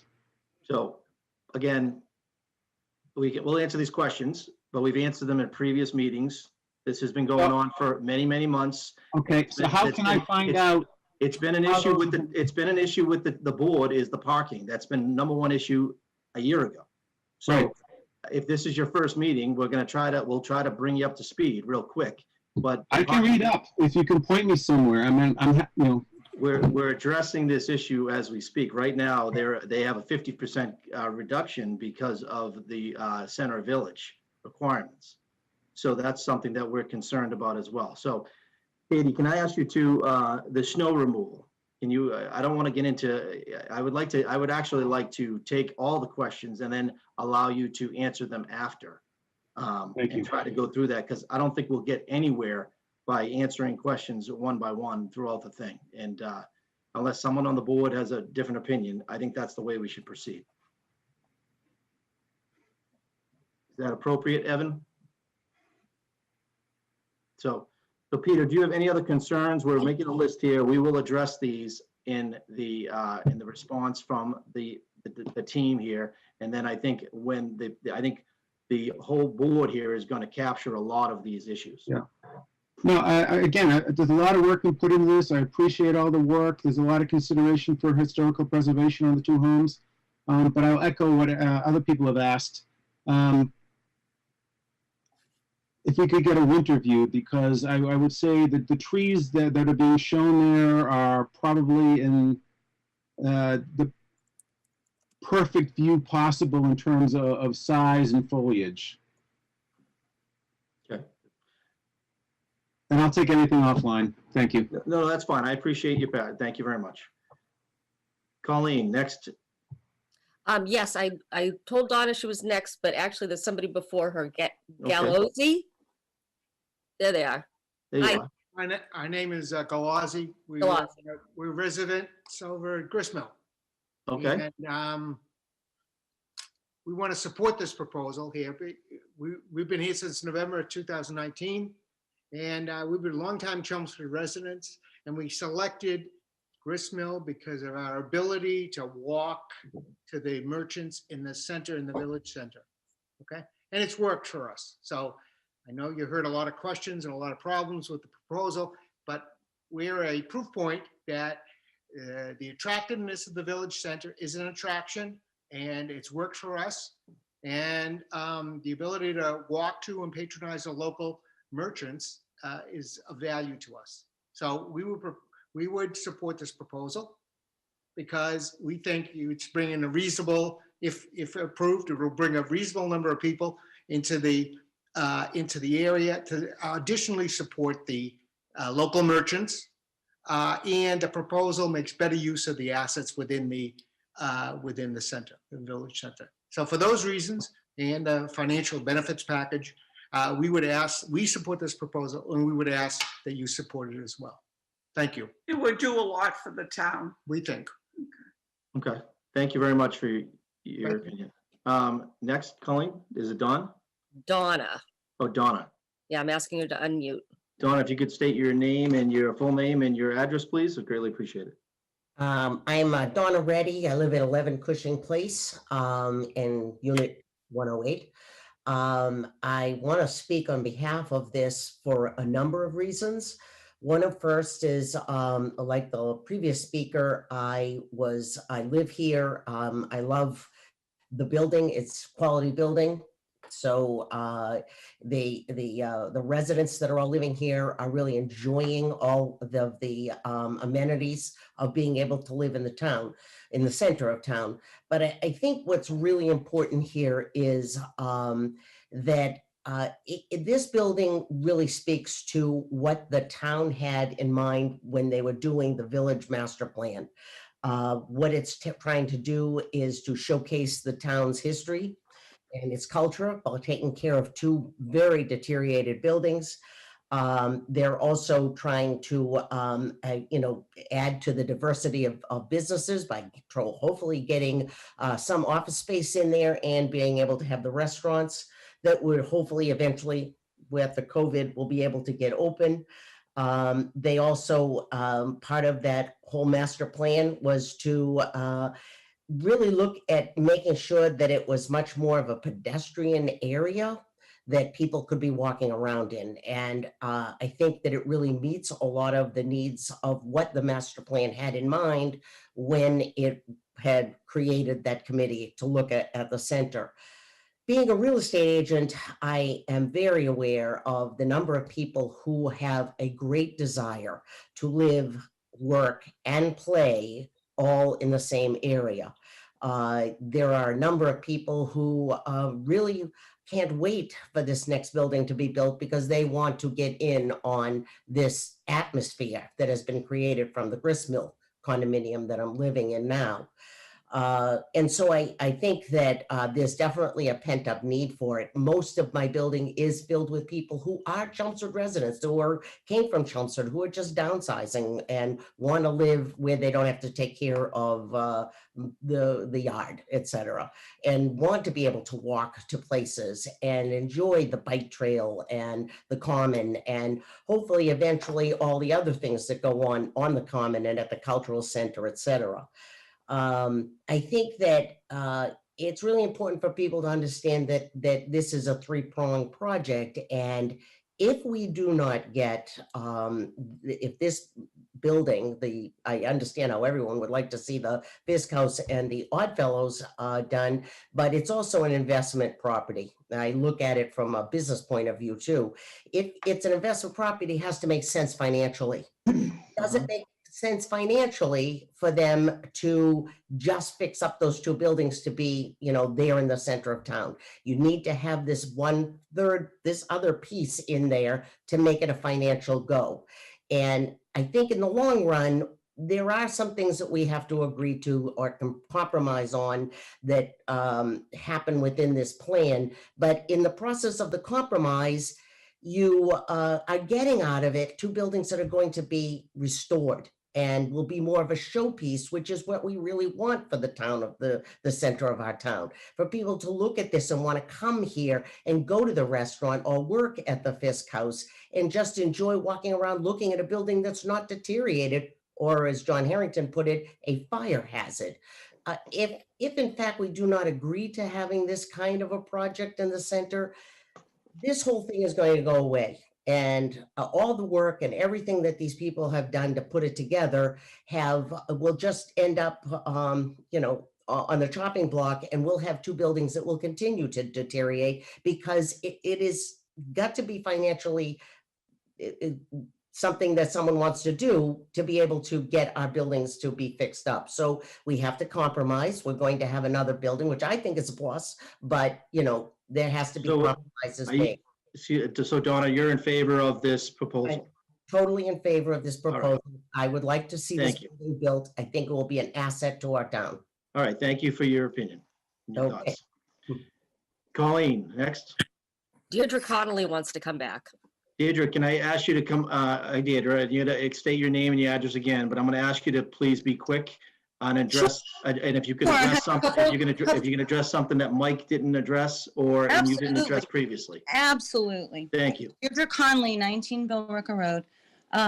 First of all, I again appreciate all your time. I have a number of people, as I mentioned, who are strongly opposed to this. I'm just going to start briefly with reading the first couple sentences of the Village Center Overlay District, which is the purpose of which is to maintain the character, enhance the vitality in Chelmsford traditional village center. These regulations are established to promote sustainable mixed-use development as appropriate in the VCOD in order that future development will be compatible with the historical settlement patterns, traditional architecture, and landscape character. These regulations are intended to create strong relationships between building forms, civic spaces, and streetscape design that are integrated, connected, and complementary. So the idea of the overlay district is to continue the historic pattern, the traditional architecture, the landscape character, and the fabric of the village center district. So I would just like to say that in 2014, the town meeting made these actually the planning board made these parameters and brought them to town meeting, who applied them. At that time, by putting in place these parameters, town meeting was trusting you, this board, to go by these parameters. The only way this special permit will be approved is for you, this group, to agree to grant multiple variances. Melissa and Katie went on for a good 30 minutes explaining this and this and this, the various variances, the variances of height, the variances of lot setbacks, the variance of proximity to wetlands, the variance of size of the structure, the number of units, blah, blah, blah, blah. This project does not meet neither the intent or the purpose of the overlay district to ensure the preservation and the compatibility with the historic fabric. I'm asking for you, the planning board, please to plan. I understand that, you know, the gentleman from California explaining about there's a foot of water and this urgently that needs to be addressed, but it hasn't urgently needed to be addressed for 20 years. Like, it's interesting that it's urgently needing to be addressed today when he needs a waiver. So you only have, you know, one Center Village Historic District. And I would ask you to behave in a manner that preserves it for the town and let the children guard what the sires have won. And I want you guys to do your job, please. Thank you very much. I guarantee you we'll do our job. Mike, you have a question? You're on mute, Mike. Mike, can you unmute yourself? We can't hear you. You can't. Yeah, that's you- classic. There you Okay, go. yeah, I'm thinking it's getting to 9 o'clock. We've got at least one other public hearing to open up tonight. And I'm thinking that this is beginning to look like a candidate for continuance. I agree. Colleen, is there a lot of, how many other people are left? I believe that's it. Okay, well, maybe we're all right. I would like to, Mike, just at least, I think there are some items. that Mr. we're Chairman, gonna I'm sorry to interrupt. I've been on since 7 o'clock. I was hoping to speak. have- All right, can you state your name and your I'll be address? happy to, Mr. Chairman. My name is Jim Moriarty. I live at 11 Cushing Plate, Unit 308. I'll be brief. I've been a resident of Chelmsford for the past 37 years and moved into the grist mill in November of 2019. I'm here to speak in favor of the project in front of you tonight. I can't say enough good things about the grist mill. The units built by Mr. Cates and Mr. Finnegan across the street from this new project are just tremendous. The location in Chelmsford Center is ideal for me and my wife. You can walk to the library, the drugstores, 5 different churches, 31 different places to eat, a number of doctors or dentist offices, and that's before you even take a walk on the Bruce Freeman Trail. Not only is this project a great place to live for residents, it'll be a home run for the town finances. The town will collect over $250,000 in taxes with no plowing, no trash pickup, and most likely no children putting a drain on the school system. I think the new project's a win-win for the town and the residents. Thank you, Mr. Chairman. Well, thank you, Mr. Moriarty. Thank you very much for saying that. All right, Mike, back to you. Colleen, I don't think there's anyone else. Let's go around the board here. Mike, since you chimed up here, let's start with you, and maybe we can start asking some questions and have, if there's some answers that Katie can answer to the group, because then, Katie, I'd like to address some of the questions too that the residents had that we were taking a list of the questions on. Absolutely, we'd be Okay. happy to. Well, I'll give you my take. First of all, that I think we're probably going to need to continue the public hearing. But that said, we've had a couple of I think really relatively manageable things brought up that can be answered pretty easily. Things like snow storage questions and what have you, or questions about, you know, if there is some question about what we can legitimately permit, I think we can get those answered before our next meeting fairly quickly.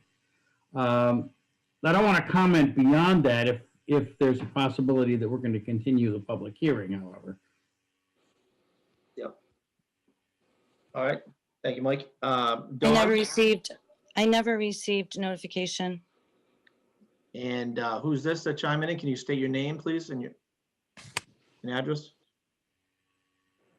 It's Deirdre Collins again. I'm sorry. I thought I was muted. I was trying to text Colleen.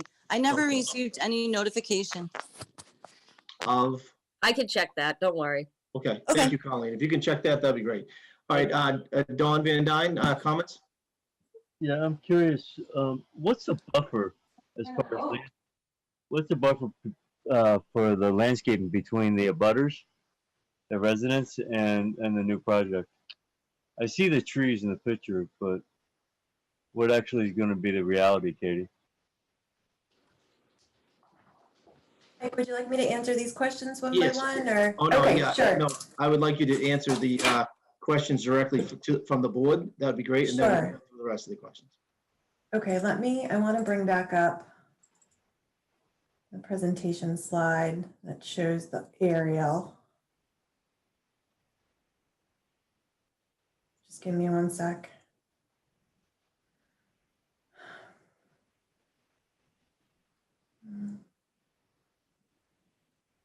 And Katie, while you're pulling that up, has your team actually had a sit down with the abutters Hold on one sec. Let me just- other than All Saints Church?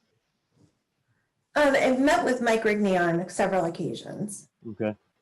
whether it be to discuss something at a board meeting or a site walk. Certainly, I went to his house personally during COVID and took those pictures from his upper deck and his backyard. But that's it. Besides the public hearings that we've been at continuously since October of 2019, the public has been notified, multiple times over the course of the project between HDC, Historical Commission, Conservation Commission, and Planning Board. Okay. So I just wanted to bring up this picture because I think it better shows, and I also have a picture of the view shed from Mike Rigney's house with the tree cover the way it was during the winter months that I could bring up too, so you could just see the difference. But essentially, you can see the tree cover between the proposed location of the building. This is the Tropiano's property. This is the Rigney's property, and this is the commercial property in front. And so based on that, this distance here is about 250 feet away. This distance here is about 200 feet away. And then this distance here is about a little over 100 feet away. Katie, I think the question was regarding landscaping. Right, so Dimensions. the landscaping is really all existing, is the existing tree line. So the building itself is sitting in the existing parking lot. And then the mature vegetation that's around the building on these sides exists. We have a landscape plan that we did that shows, trees and shrubbery and grasses that we're proposing throughout the site. I can certainly bring that. No, you don't have to do that, Katie. I was more concerned about what's existing.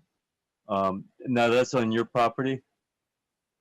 No, our property line is in here. And then a lot of this tree cover happens within the wetland area. Mm-hmm. Okay.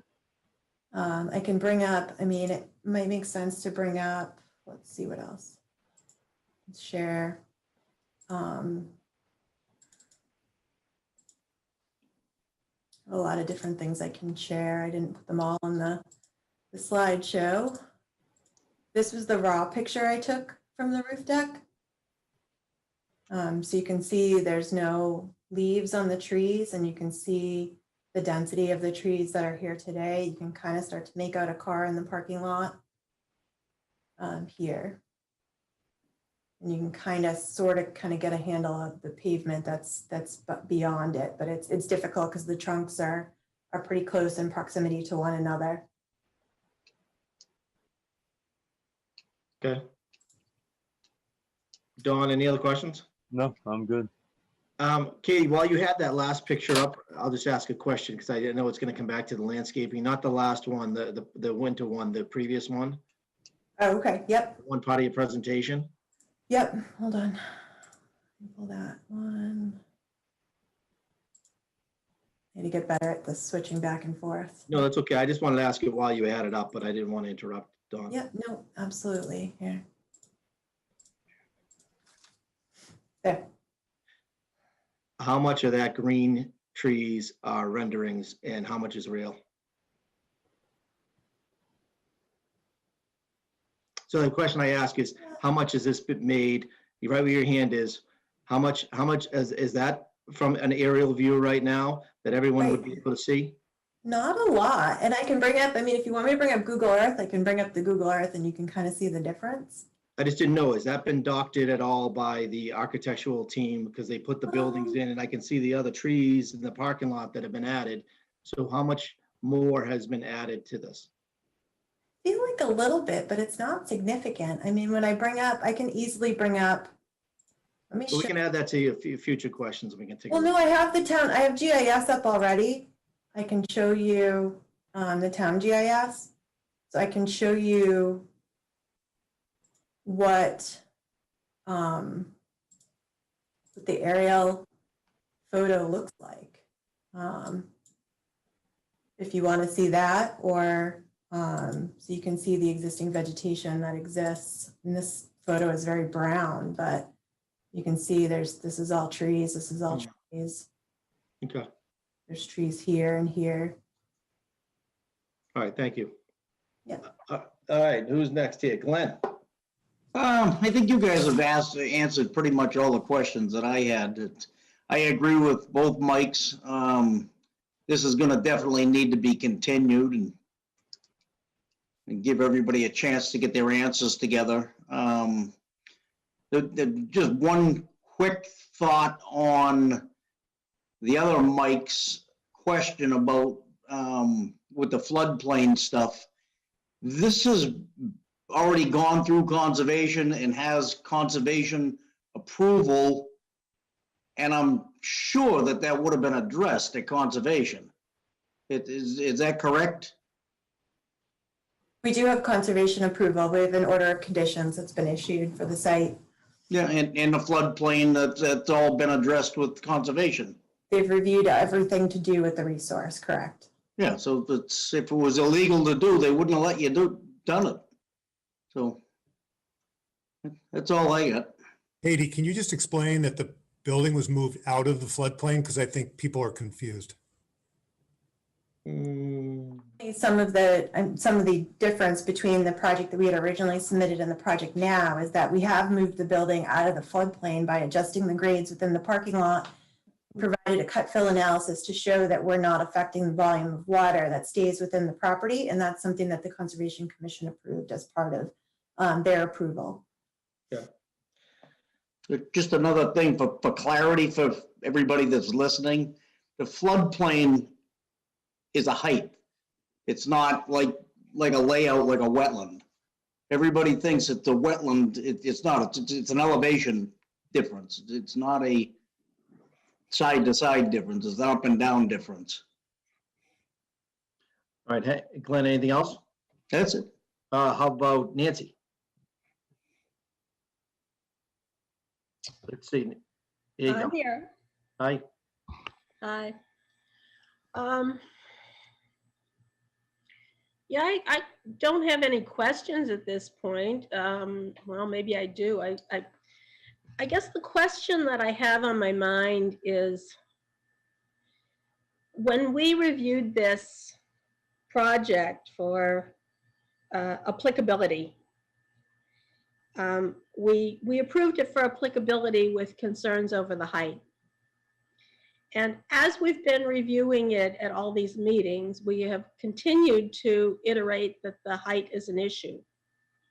So I guess my question is, in that I have not seen anything done about that issue as we've gone along, and we're now coming to the conclusion of this review process, is there any expectation to address the concern over the height of the new building?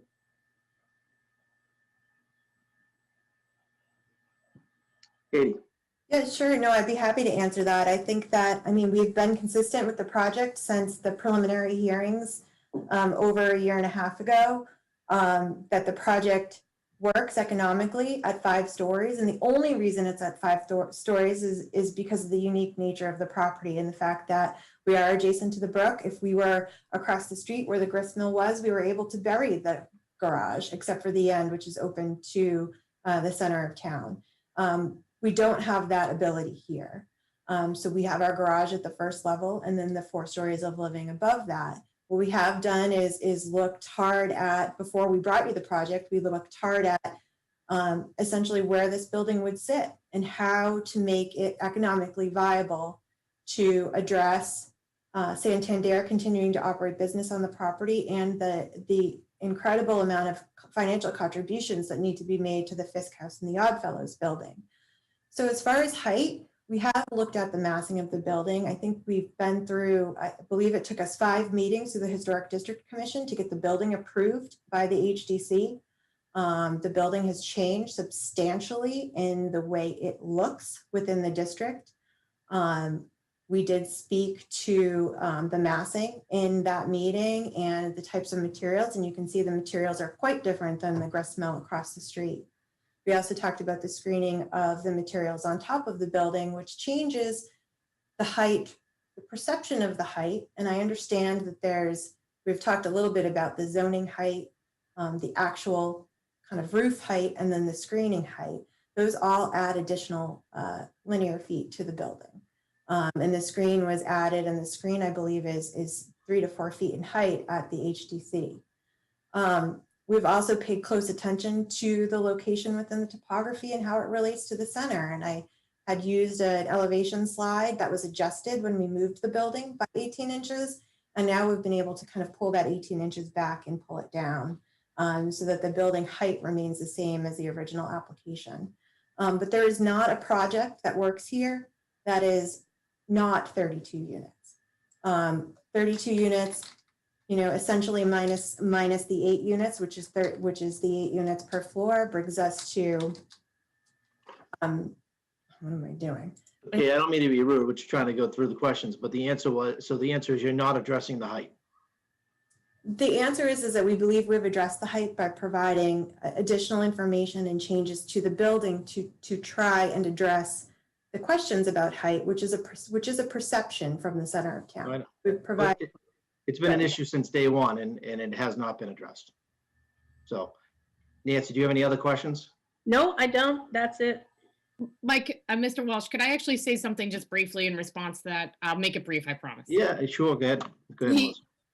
I think that I understand Nan's concern in the height of the building, and it has been raised since the beginning, but I want to be clear here that the VCOD doesn't say that you can't see a new structure, okay?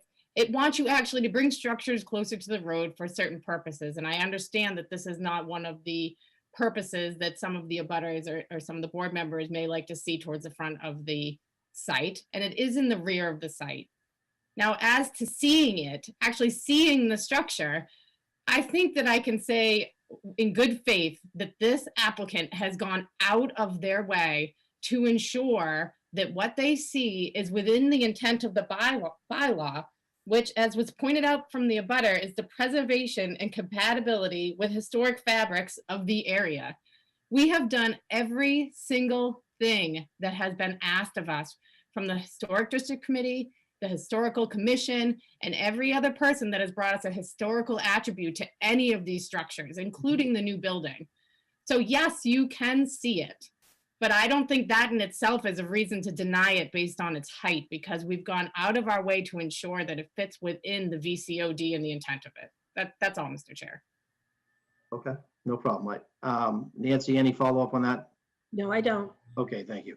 Hank? Not at this time. We're getting to the end of the board members here that are eligible to vote and eligible to comment. Hank, go ahead. Thank you, Mike. I just wanted, Katie, did you guys get a new letter from the fire department? I believe you should have one. I did meet with Dan Kay and talk him through the multiple, basically the fire movements for the movement of the building, and he was 100% all set with it. Really? I haven't seen it, so that's why I'm asking. I don't see any life safety access to the rear and left side of the building. Usually a multifamily like that, you want to get around at least 3 sides. And the radius for the ladder truck, I don't think is going to work. But if he has a letter, I'm sure Colleen can give it to me and I can check it out. Yep, and I will provide our fire movements to the board also. All right, thank you. That's it, Mike. All right, so I'm the last one that's eligible right now to make a couple of comments. I think we talked about the floodplain, the architectural rendering. You didn't address the snow removal or the dumpster locations, but I think we're going to continue anyway, so we can follow up with that. The height of the building, including the AC equipment, It would be nice to see that with the, on your rendering with the screening on that. And then the only question I have, and this has been really something we've been talking about, I mean, there's other comments, but everyone's been addressing these, but there's 3 parts to this project, and you're really looking for one to be built. You are gonna do the other 2, but, and this is more for Evan, that we can talk about further and rest of the board members to think about, but how do we guarantee that that restaurant will be built in 2 years? And I think, because the town wants to see the restaurant, the town wants to see the Fisk House renovated. There is a lot of pushback that I'm hearing publicly about not putting in the apartment building. However, so the benefits that everyone has been expressing tonight, Evan, I would ask you to maybe think about it for the next meeting. How can we guarantee, if this does pass, that all 3 elements are eventually all built and within a period of time that's reasonable? Because I could see this multifamily building being built and then the restaurant never going in. And then we're left with exactly what the developer wants. And so could I ask you to, maybe we talk about a guarantee, and maybe you talk about the attorney, how does that get written if needed? Or is that premature now to discuss? So I believe Fred Faust did quickly elaborate to this. I think what was presented this evening was a commitment to complete the exterior historic preservation restoration of the Fisk House and Oddfellows within 24 to 26 months. No, but that's going to have to go in writing legally. Yeah, absolutely. And, I could comment, Mr. Chairman. One second. Sorry, Fred. 1 second. But I think we also is looking for a restaurant. We're not looking for an office. We're not looking for a convenience store down the road. So I think it has to be put in if it ever does get to that point where this project does get approved, it has to be the restaurant. It has to be fit out within a period of 24 months. Otherwise, we need to hold money in arrears, or there's an escrow account that the town benefits from that fault of this plaintiff. That's just my 2 cents. But I will throw that out to the rest of the committee to feed on, to think about to the next meeting. If I could just comment at that very briefly, because we have had that discussion with Evan. Yes, right. All of the developers are willing to commit to a 24 to 26 month completion of the exterior of the historic buildings, so that they are the same or ahead of the residential building. And there's been a discussion about, if that is not done, then a bond would be placed in the name of the town. So we're willing to have that discussion. The restaurant issue, we're certainly willing to talk about it, but given the current circumstances, I think there has to be some flexibility, because we can't guarantee, no one can guarantee that there will be a restaurant. Is there an intent to have one? Yes. And I'm not sure you really want, what if we, in the worst case, if we had a very strong commercial or retail use, are we really going to say there has to be a restaurant, that the restaurant is the obligation of the developers at this point? So we're open to the dialogue, but we've got to be practical in terms of the COVID situation and timing. Well, no, I totally agree. But I just think that we're being sold something here. The town is being sold something here, an idea. And we've been going through a lot of our concerns for the past year. Some of them are being addressed, some of them are not being addressed. But eventually, we're going to close the public hearing. We're going to take a vote by 6 members are going to vote on this, and you need a majority, which would be 4, and to go forward. And I want to just make sure that the town has the rights to get eventually, if this thing does pass, what we've been sold here in 2020 and 2021. Whereas in 2023, if it looks totally different, I would be very upset as a planning board member and a resident of this town. So that's just my 2 cents on that. We heard those comments at the last meeting, and we are 100% willing to work with you to give you those assurances. All right. Melissa, I see you popped on. Do you have anything else to say before I continue this?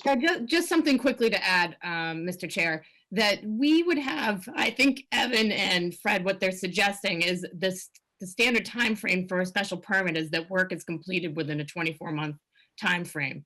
we're going to consider the same thing. I know that we're independent of each other, but all outside work of these structures, as you see on the plan, would have to be completed within that time frame, or we would have to bond, just like any other project out there. Can we guarantee that a restaurant will then go in there once the construction is completed? No. That's what we want. That's what the outside construction is going to be fitted to, but we can't guarantee that. But what I can tell you is if we don't do that, we would have to come back to this board because we're asking for specific relief from this board, and that is to allow these uses with this parking, and that setback. So any change to that would have to come back before this board, or it'd be a violation of the permit that we're asking for as a whole, as one project. So there is security we can put in place. There are conditions that Evan and I can put in place in the permit so the board can feel secure that this work will be done. So that what you see on paper will be what the town of Chelmsford gets to see in reality. Thank you, Melissa. All right, so with it being 9:35, I am going to suggest that we continue this hearing to the next planning board meeting, which is the date of, what is the date of, Colleen, of the next meeting? The 27th. 27th of January. I will gladly make that motion. In a motion? Second. I would All in also favor? ask that perhaps Evan and Colleen together, you could put together something of a list of the topics that we've come up with so that we can make sure we hit them all on the next round. Yes, and Colleen, I would ask you again, and I know you did it before, if we could have the meeting minutes done for this particular hearing so that we can actually go through that list. I would greatly appreciate that as well, because I did promise the people that have spoke, the town members, the residents, that we didn't answer a lot of their questions tonight, but I'd like to have them addressed before we close that town meeting. Before we close the public hearing. Mr. Chair, can I just ask before you continue? I don't think there's a motion on the floor yet, so I don't think I'm out of order yet, but you can tell me if I am. There is a motion to continue and it's already been I seconded. can pretend there isn't. But Melissa, all do in favor, go ahead. I'll give you I a just minute. wanted to make sure, I understand that there's outstanding concerns, but I want to make sure that the board members that are voting tonight have told us all of their concerns, because we want to try to address them all. We don't want to come back in 2 weeks from now and be hit over the head with something new or different. We heard the abutters' concerns. We've heard the list that's raised tonight. Does the board have anything else they want to raise? It's obviously critical for us, as the chairman has pointed out, we can only have one no vote. So if there's anything else outstanding that any of the members want to raise, I just want to make sure that the applicant understands what it is. So, okay. I can speak first, and on my opinion, I think you have not addressed all of our concerns have been heard, and they're coming from the residents, and they're coming from this board here. In my opinion, I've spoke about some comments all the way through. You have addressed a few of them, the views and all of that. I think the number one concern for me is the height. The height of this facility has not been addressed since day one. And in my opinion, you're ignoring it. And that could be, that could come down to a final decision. Anyone else on the board have any other things that have not been talked about tonight to answer Melissa's question, that has any other concerns out there, so they're not surprised at the next meeting when people have concerns? Nope. I got nothing. Not hearing any. So I'm not on the board. Oh, This I'm is sorry. Christina Papadopoulos, town Oh, engineer. Absolutely, Christina. Sorry. You get to have a voice anytime. So I'm sorry, I just saw Thank you you. pop up. So thank you for jumping on. Do you have any items that have not been addressed yet? So we do. So the DPW has, from early on, back in June, when I first gave my first review letter to the board, and again in October, I reiterated the same comment that the DPW has requested that this developer contribute or at least improve within the right-of-way along the sidewalks to provide better access. So this has still been an ongoing discussion, and we have not come to a conclusion with the applicant with regard to that. So that is a decision that we will need to bring up at the next meeting. I don't have any from numbers or anything like that. However, I've spoken to Steve Yonley earlier today, right before this meeting, saying, you know, this is coming up and do we have a decision on it? And he said it's still undecided. So I would like to continue that discussion with regard to improvements within the right of way along their frontage. Okay, anything else, Christina? That's my big one. All right, good. And then the other thing I did mention, it was the height of the AC units. It would be nice to see that. And then I do think it would be nice to get a formal letter from the fire department and with the truck turnaround that we typically ask on all of our projects that we haven't seen yet on this one, for the ladder truck or the large emergency vehicles for the turnaround in here. That was one of the questions that were asked by the abutters. So Melissa and Katie, we're gonna get you a list. You're gonna get the minutes, and we'll give you a list of these concerns that were brought up, and this is obviously recorded, so everyone can go back to it and get the list out of it. But we'll go through it the next meeting. Just briefly, I just wanted you to refer to, we did submit the elevations of the building that show the buffering on the roof and the height of that at a previous submission. So we'd certainly be happy to pull that out and provide it again, but it was materials provided previously. All right, great. Thank you, Katie. If you can do, I mean, if we can pull it up and just say, here's the height of the roof, here's the height of the slope roof, here's the height of the flat roof, here's the height of the 5-foot AC unit, and then this is the height of the penthouse. So that people can, I don't want to ask you to do a new drawing. I'm just asking if you can call it out in your drawings and just make it clear that we know that the height, because I think the height is 64. That's not the zoning height though. That's the actual height. That's the actual height. So what is the actual height of the building at the top of the top unit? Is it 67? The top of the AC. The top, whatever it is up there, if it's whatever it's going to be. What's the 64.75 is the that's the height of the top equipment? That's the height of the top of the screen that screens the equipment. Okay. All right, that clears that up. So 66.5. All right. All right, guys, I'm gonna continue this on to the next meeting. We're gonna move this on to the next meeting tonight. So I'm gonna end conversation right now. Mike, can I have a motion? You have it. You got a second. Do I have an all in favor from the group? Aye. Aye. All right. Thank you very much, Mr. Chair, members of the board. Thank you. Thank you very much to all the residents. I do appreciate it. And I'm sorry I was just being pushy on something, trying to move this along. Henry, you're back on court here. It's all yours, buddy. I missed the last meeting on the Dunstable Road, so I think actually Tim's up on court. I guess I get this one off too. Oh, is Tim on the, can Tim go to this one, or Tim, do you miss this one too? Tim, you're eligible. Tim, you're muted. Tim is eligible. Tim is eligible. He is eligible? Yes. All yours, buddy.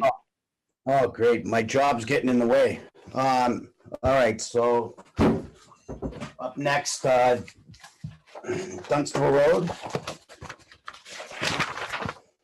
314 Dunstable Road. The Chelmsford Planning Board will conduct a remote public hearing on Wednesday, November. Wait a minute, am I reading the right one? Mm-hmm. You don't even need to read that in. It's a continued public hearing. All right, so where are we at then, Evan, with it? Sorry. The applicant should provide an update to the board, and then we'll take it from there. Okay, there we go. Is the applicant ready? Yes, he is. Right. Yes, Mr. Chairman, good evening. For the record, Douglas Duchesne representing Dunstable Ledge LLC. With me here this evening to present Katie Ann Wright from Howard Stein Hudson. In light of the hour, we'd like to move as quickly as we can. So I'm going to turn things over to Katie just to give the board a quick update on where we were with our engineering issues and with working with the town engineers. All right, good evening, everyone. Katie Ann Wright with Howard Stein Hudson. We submitted a new set of plans and responses to comments to your town engineer, Christina Papadopoulos, last week. We were able to have a couple of conversations today. I know I feel, and Christina, correct me if I'm wrong, but there's a concern, and we worked out some text, or we had some conversations about some text regarding water that goes from Westford into Chelmsford. When I say water, I mean stormwater runoff We had a little bit of a conversation about how to address that. And I hope we came to a solution regarding an easement and essentially a way for the town to, if for some reason the town of Chelmsford had to take care of the pond, which is located on the Chelmsford side of the property with water potentially coming from Westford, that there was a way for the town of Chelmsford to recoup funds to clean that basin if it ever came to that for some reason. A little complex. I don't know if Christina wants to talk to it more, and I hope that she feels that we have addressed most of the other comments, and maybe there's a few drafting things left. Christina? Yeah, so it does get a little complicated where, you know, the water from the runoff from Westford is coming into a pond that is in Chelmsford. So if you're just looking at it, it looks like it's Chelmsford's pond and we should be taking care of it. I think the DPW just feels that it's an unnecessary burden upon the town to be taking care of runoff from a portion that is being developed in Westford. So I worked out some additional language that I feel should be incorporated into the decision. Whereas the easement, there would be an easement formed around that particular basin, and either some kind of, I don't know, a covenant, a homeowners association, I'm not sure what it would be called, but they would be responsible for maintaining it, and the town of Chelmsford would be able to, if it wasn't maintained, the town would be able to incur any fees, any sort of maintenance, you know, if we needed to maintain it, then we could get some funding for that through that. And then there's a second fold issue with regarding any additional development in Westford, that none of that additional runoff would be sent towards Chelmsford as well. So no additional burden in, I guess, over and above what is already permitted to enter into Chelmsford. And this is all kind of, you know, runoff, stormwater runoff questions and concerns. So Katie and I talked about how to deal with that. That's pretty much, I think, what we agreed upon. Katie, does that sound about right? Yeah, that there'd be some sort of legal vehicle for the town of Chelmsford too. If for some reason the pond was not taken care of, the DPW had to go in and take care of the pond, that there was a way for them to bill us for that work. All right, yeah, that's about it. Besides that, just some brief updates. We updated the site plans, or the definitive subdivision plan set with Christina's comments. We also added a lighting page and a street trees page, which is in your packet for this evening. Besides that, I feel that pretty much everything else had been discussed at the last meeting. So I'll turn it over to Evan. Keep it short. Can I ask you a quick question on that? So you said Bill Laws about is that there going to be an association there after? So the discussion that we had was that there's only going to be water in that pond if the Westford side is developed. And so we would say that right now it would be the property owner that would be billed for that. And certainly if there's an association created on the Westford side at some point in the future for that development, that they would be responsible for taking care of that pond and paying those invoices. Okay, so we'd go from the landowner now to the association. Correct. We would, correct. Just to clarify what I'm hearing, Tim, whoever needs to pay something in the future to the town of Chelmsford is not going to be the 6 new single-family Chelmsford taxpayers. What I'm hearing is that there's going to be some sort of legal document tying any future payments to the industrial property owner in Westford. This is a town-owned road, so there is no homeowners association in Chelmsford.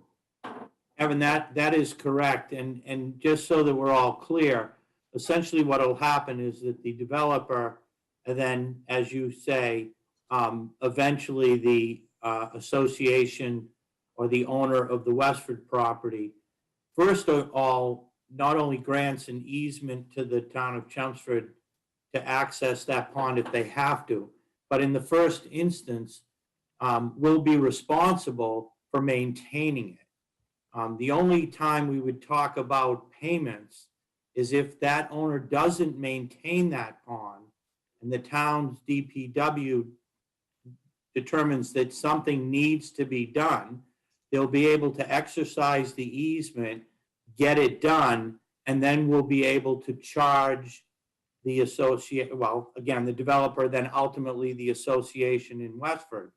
But, you know, hopefully, and the way things normally work, there wouldn't be any charges because the association has the obligation to maintain it. And to the extent they don't, only then would the town have the right to do it if they wanted and have the right to charge. So yes, we're accepting responsibility and providing an assurance to the town of a party they can go after if it's not done. So for simplicity's sake, as far as the legal document, does it make sense to handle this similar to a cul-de-sac where there is a cul-de-sac covenant that obligates a lot owner to maintain it? And if Yeah, not, we would then within that essentially covenant, obligate the current developer would be, or his successors and assigns. That way, you know, eventually it can be assigned, the responsibility can be assigned to the association in Westford. It's their water, so. in the legal document, we're going to do that via a covenant or a deed of some sort? A covenant would be the way to go. I mean, a deed is a transfer of ownership, whereas a covenant is transfer of a right. I'm sure we can work that out with town council. Okay. Where do we stand with the industrial traffic still going? Is it still going to be going through there?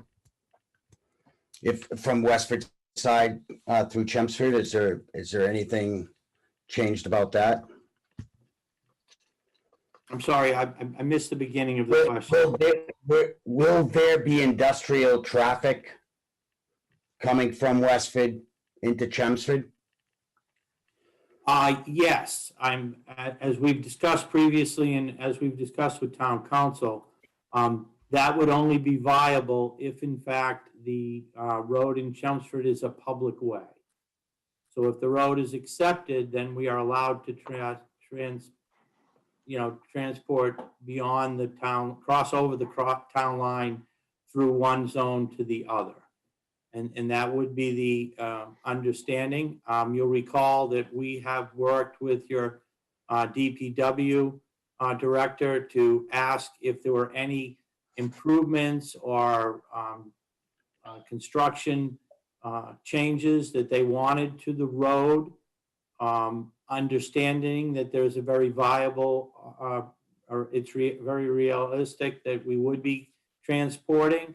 And it was determined that, and Katie, correct me if I'm wrong, there may have been a couple little tweaks, but they didn't want any major changes to the road. No, I mean, the discussion was with the assistant DPW director, and Christina will probably speak to this too, and Christina Papadopoulos, about essentially the only differences in the requirements based on the minor road and any road above that is the pavement width. And essentially the discussion was that if there was one commercial / light industrial user in Westford, would that require us changing the pavement width from 26 feet to 30+ feet in width? And the answer was no, it didn't make sense to do that. And that's the only difference in essentially the regulations. I think that, and probably actually there's a double sidewalk. There's a sidewalk on both sides of the road instead of just one side. There's no changes to pavement thickness. There's no changes to the type of construction. And essentially all culverts, I know that had been discussed at one meeting, all culverts and or structural basically fittings for the road will have to be designed to accommodate a fire truck anyway. So the weight standards are also met. So How many cars will fit in the driveway? They actually look pretty long though, right? So some of them enough probably to put 4 or 6 or. Oh, in the single family home driveways? Yeah, you probably Yeah, not no. parking on the street then. Yeah, no. So the pavement's 26 feet wide, and right, each of them is shown right now with kind of just a standard house, but 2-car garage, the turning area outside of it, and a fairly long driveway. So yeah, there's definitely significant room there for extras to park. Okay.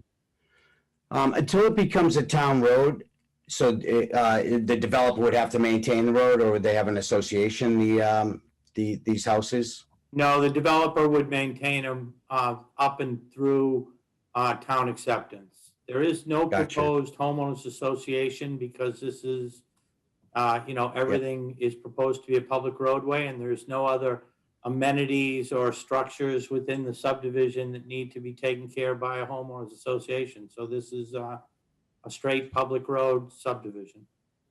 Okay. If I may, Mr. Chair, add to that, I think, to Mr. DeShane's point, there isn't the necessity for an HOA if the road is in fact accepted, but we will need a contingency plan in case the road isn't accepted by town meeting. As we all know, town meeting offers no guarantee, so we will have to have a contingency plan as a backup for an HOA just in case town meeting decides it's not something they want to accept. The residents at that point would be responsible for the roadway. Okay. Does anyone else on the board have questions? You want me to go around? Mike Walsh?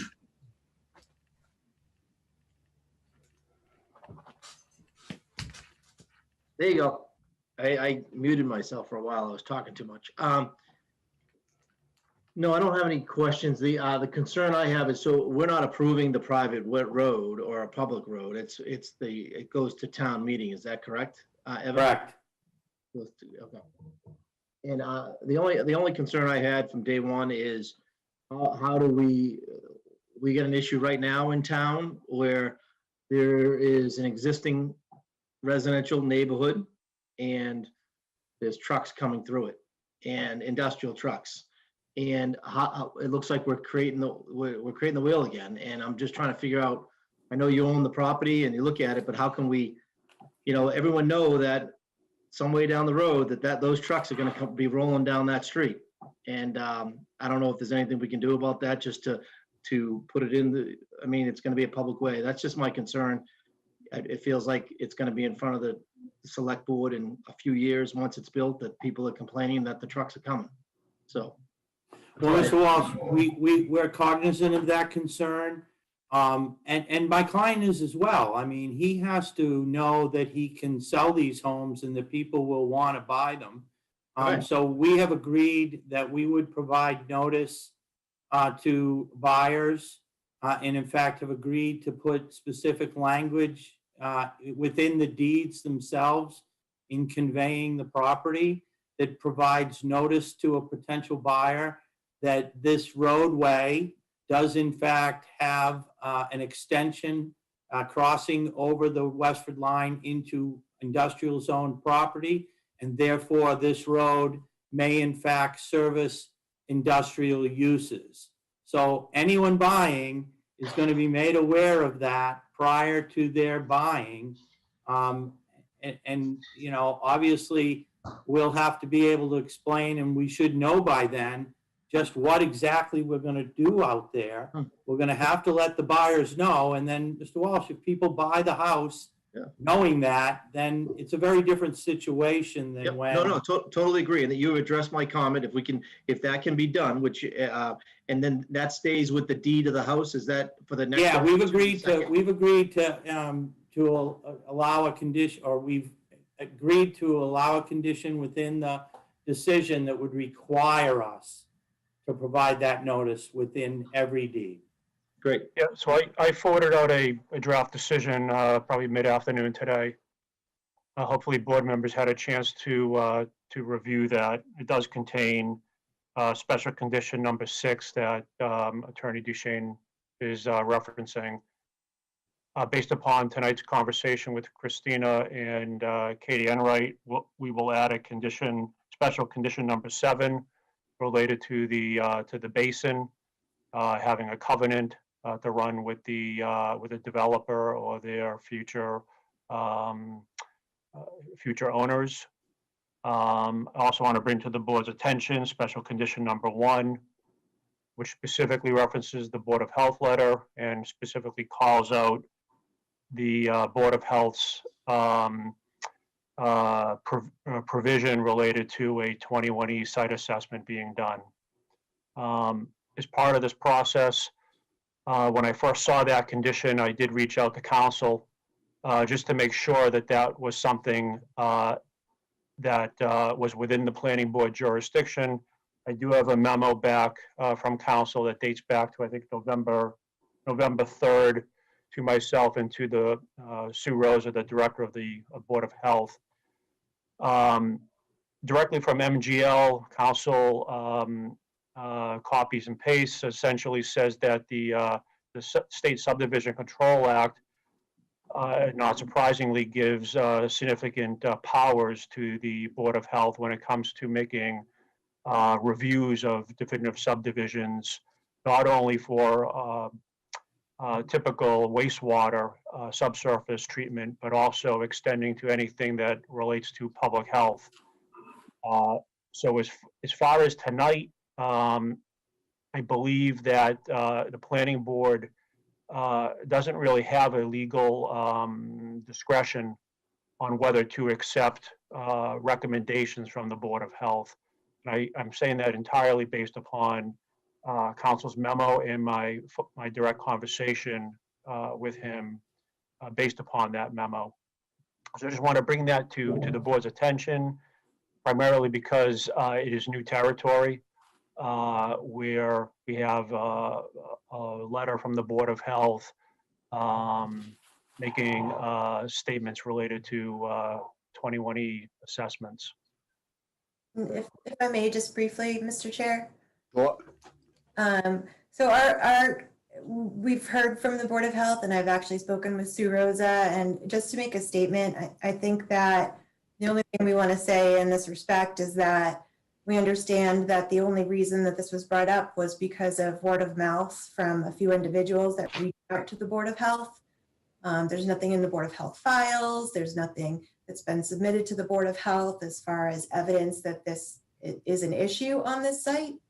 And it's the first time I've seen it as a requirement of any subdivision or property in the town of Chelmsford.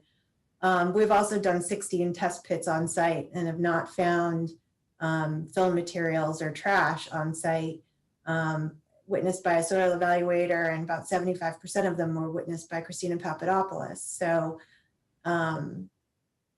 we understand we are going to probably have to do it based on this condition and based on that letter, but we certainly wanted to put our opinion or our views in the public record on this. Katie, that's good information. Did you get any indication based upon your conversation with the Director of Board of Health that they would reconsider? No. So just before the board closes the hearing and votes with that condition in there, do you think it's worth your while to spend the next 2 weeks and revisit this issue with the Board of Health?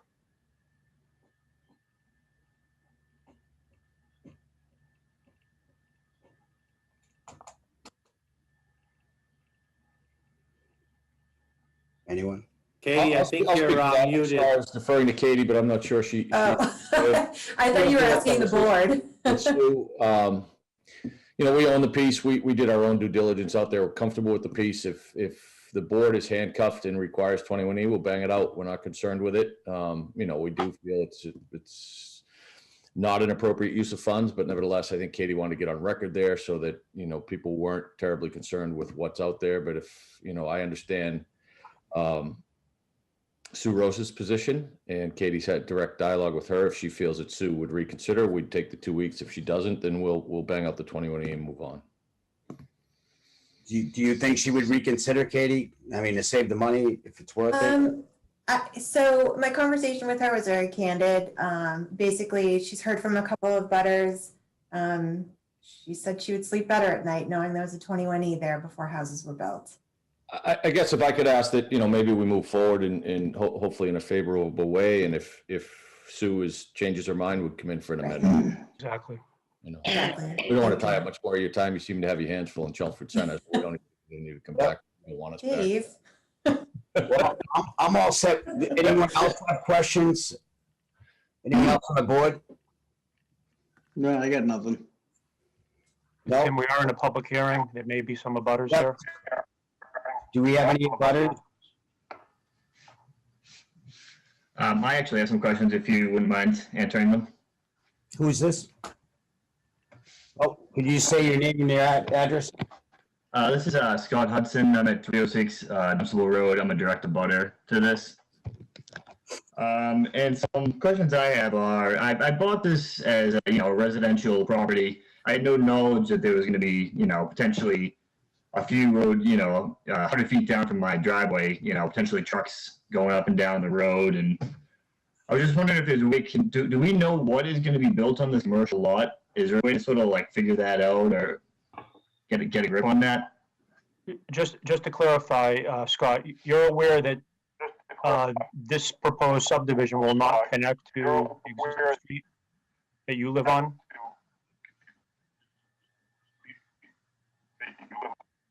Somebody's talking. Sorry, I'm not sure if it's my connection slowing us up here. Scott, did you hear my comment, my question to you? I did not. I'm sorry. What did you ask? I was making sure that you were aware that the proposed subdivision that we're discussing this evening does not connect into the existing roadway you live on. There'll be no physical connection. So this is coming off of Dunstable, correct? Yes, I didn't hear your address on Dunstable. I thought you were on Stonehill. My apologies.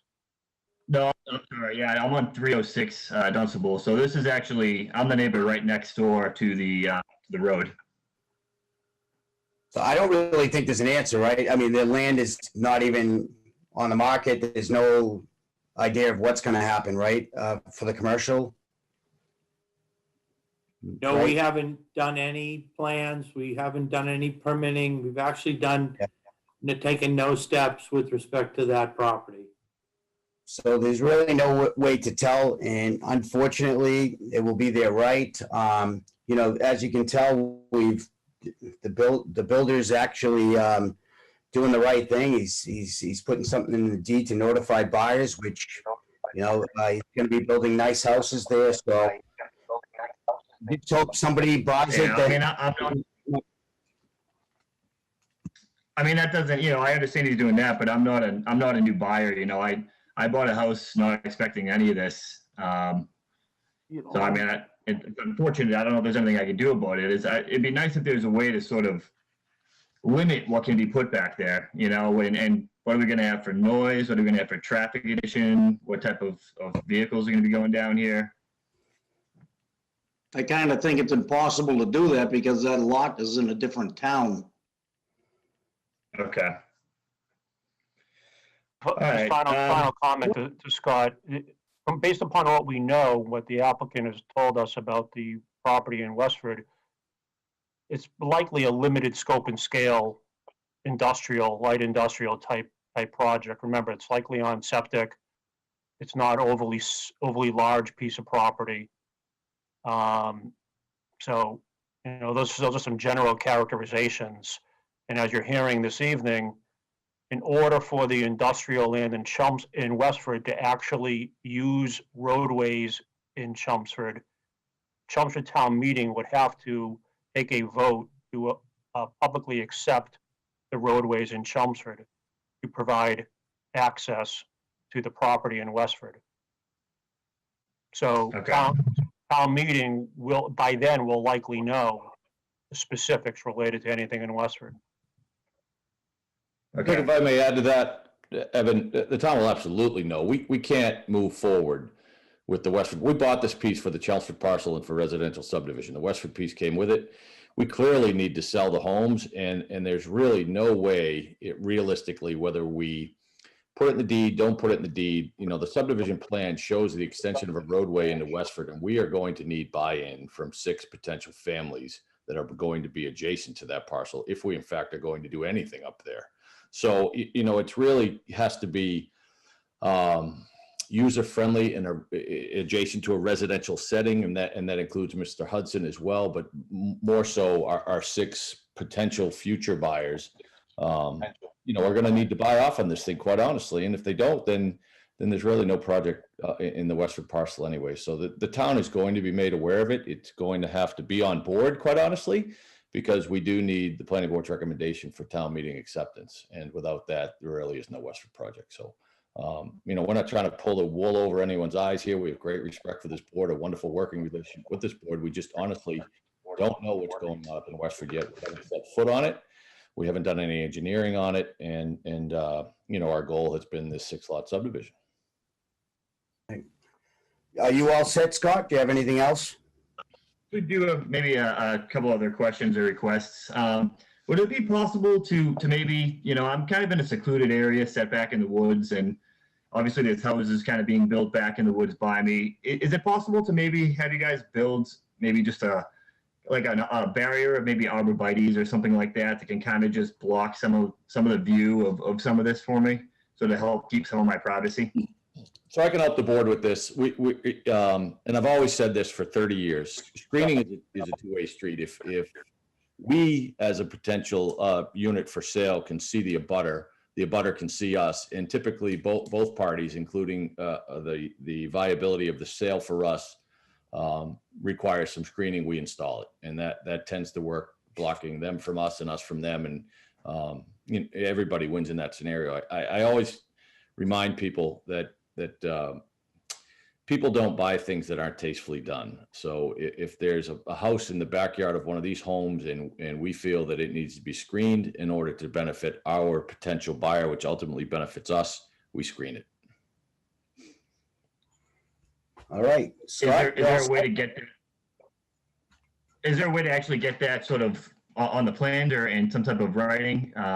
Because one of the houses is potentially about 70 or 80 feet from my actual house. Do you know which lot? Does anyone know which rear lot you abut on the proposed plan? Let me see if I can pull up the plans here. Yeah, going up the road, it's the two on the left. Here, I can pull it up. I mean, I'm asking, assuming that the board is inclined to include a special condition. Yeah, it's lot 5 and 6 are right on top of it.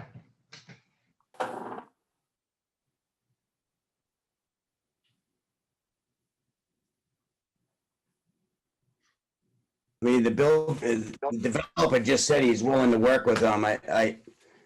He's kept his word. Does anyone feel like we have to put that in, or is it? I think these guys have been around long enough. Their word is pretty good, so. Right. I agree. Kim? All right, Nance. Yeah, I am never inclined to set a precedent of putting screening from residential to residential. Between commercial or industrial and residential, absolutely yes, any day of the week. But as far as I'm concerned, to require a fence between two residential properties is like saying every residential property in town should have a fence around it. And I think it's just wrong. Okay. You're welcome to put up your own fence. Yeah. Do you have anything else, Scott? One other thing too. I am just a little concerned about the infiltration pond number 2 being sort of just directly behind my property. I was actually going to refer to my dad on that. He's actually a civil engineer. So I was going to see if maybe he could talk with you guys about maybe a solution to that. So he's Robert Hudson. So I don't know, Dad, if you want to sort of jump in. Yeah, I'm Bob Hudson. Yeah, I'll just try to be brief. Scott does have, there's an infiltration pond, I guess it's pond number 2, that really is very close to his property. In fact, the tree clearing is right up against his property. So the basin the concern is a basin over time will likely silt up stormwater discharge from the basins, and especially in the winter from the salt and the sanding. then it becomes a retention pond, standing water, mosquito haven, which isn't good. So what I'm suggesting is, why can't that pond get eliminated? And instead, there's 2 catch basins in the road, pipe that down the road to a pond number 1 that already exists in the wetlands. So that would eliminate that pond from Scott's property, to go back to having trees or lawn in that area. And it would seem like you just have to add a 15-inch drain down the road and connect to the pond down the bottom of the hill, and maybe increase the size of that. And that would, I think, would help as far as giving Scott more of a buffer than seeing a pond right up against his property line. Okay, Katie, do you want to comment on that? I mean, maybe. Yeah, sure. No, I absolutely can. And there is, and certainly Bob as a civil engineer, you'll appreciate this too, but so we were held to that culvert that goes under the road is actually a perennial stream. So we have a 200-foot riverfront area, and we are required to keep that to essentially 10% developed area within the riverfront area. So that pond 1 is actually within the riverfront area, and it's the maximum size it can be to meet the requirements of that riverfront area, which is why we ended up having to separate that out and put an additional pond kind of uphill.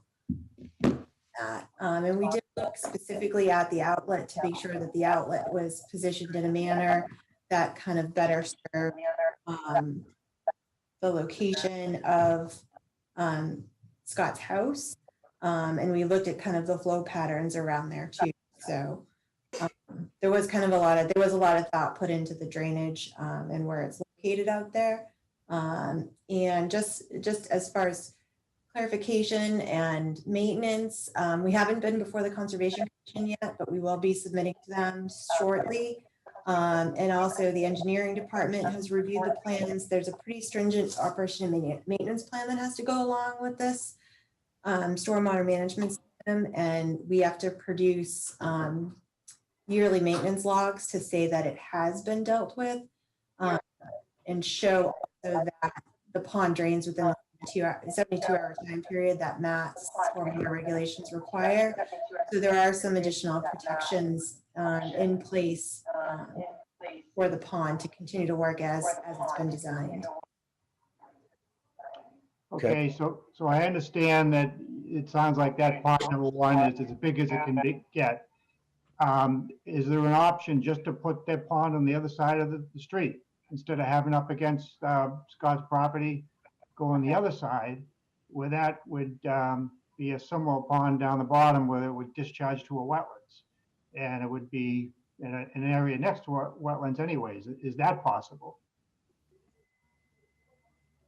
So based on our existing testing and where right now we're proposing septic systems on the lot. So, you know, our area has been designed and engineered in a way to utilize the property, you know, to the best of our ability. Certainly, if we go out and do soil testing in the areas of the septic systems, we are going to have to come back to the planning board and update our topographical plan and the location of the septic systems. We could look again at trying to shift that pond a little bit if the soils are favorable and we're able to meet the septic system requirements. So. Okay, I didn't realize that, so this isn't going to be on town sewer then, it's going to be septic systems? Correct. Even if that pond, I mean, it pushes, there's actually no buffer at all, it pushes the trees right, the clearing trees right to the property line, even if that pond gets pushed, so there's at least a 10 or 15-foot buffer, if it has to stay where it is, that would help, I think, if that would be possible. Let's say, I mean, certainly we can commit to looking at it with, we still have to issue final plans to Christina Papadopoulos. If this board approves the plan set, and we can look at seeing if we can shift it a little bit in that final plan set. If that's amenable to the board, we can certainly take a look at that before we issue the final plan set to be signed by this board. Okay, thank you. What basin number is that, Katie? It is, And number 2. Okay, so I'll add that as a new special condition number 8. All right, anybody else from the public?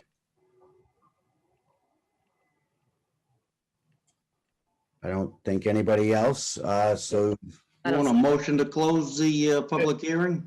Folks, if I may just ask one question, Evan, could you please read us that condition number 8, just so we understand it thoroughly, if it's going to be part of the approval? Yeah, so what I have jotted down is basin number 2 will be explored to be shifted 10 to 15 feet as part of final plans. Great, we can commit to that. Thank you. So you'll work directly with Christina on that. Yep. all right, we had a motion. Yeah, I'll give you a motion to close the public hearing. Second. All in favor? Aye. All right, anyone else on the board have anything? So are we gonna vote to approve this tonight then, with the conditions, Evan? Yeah, you have a draft decision, so yeah, I think it's more than reasonable to make a motion. I'll give you a Okay. motion to approve with the decision that Evan's written out with the changes that were just made. A second? Second, I'll second. Second. Mike, okay. All in favor? Aye. We'll go around, Mike Walsh, Aye. yep, Glenn Cole, Yep. Mike Raisback, Yep. Don Van Dyne, Aye. Hank, Aye. Nancy, Aye. and myself, I. That's it. We Approved. got something done tonight. Look at that. Thank you all very much. Thanks very much. Good luck. Appreciate your Good time. luck. Thanks a lot. Good luck, guys. Good night. Thank you for your time. Thank you. Henry, you're back. I'm back. Okay. So, We're back to Turnpike. yeah, we have got 2 things left on the agenda. Evan, what is this going on about the 40B numbers? And Well, you want to go back to Turnpike? I think Phil and Joe Reddy are here. oh, they finally came in? Sure. Good evening, everyone. Philip Iliopoulos. I'm an attorney in Chelmsford at 9 North Road. I just have audio. I apologize. So, did you get our questions on your,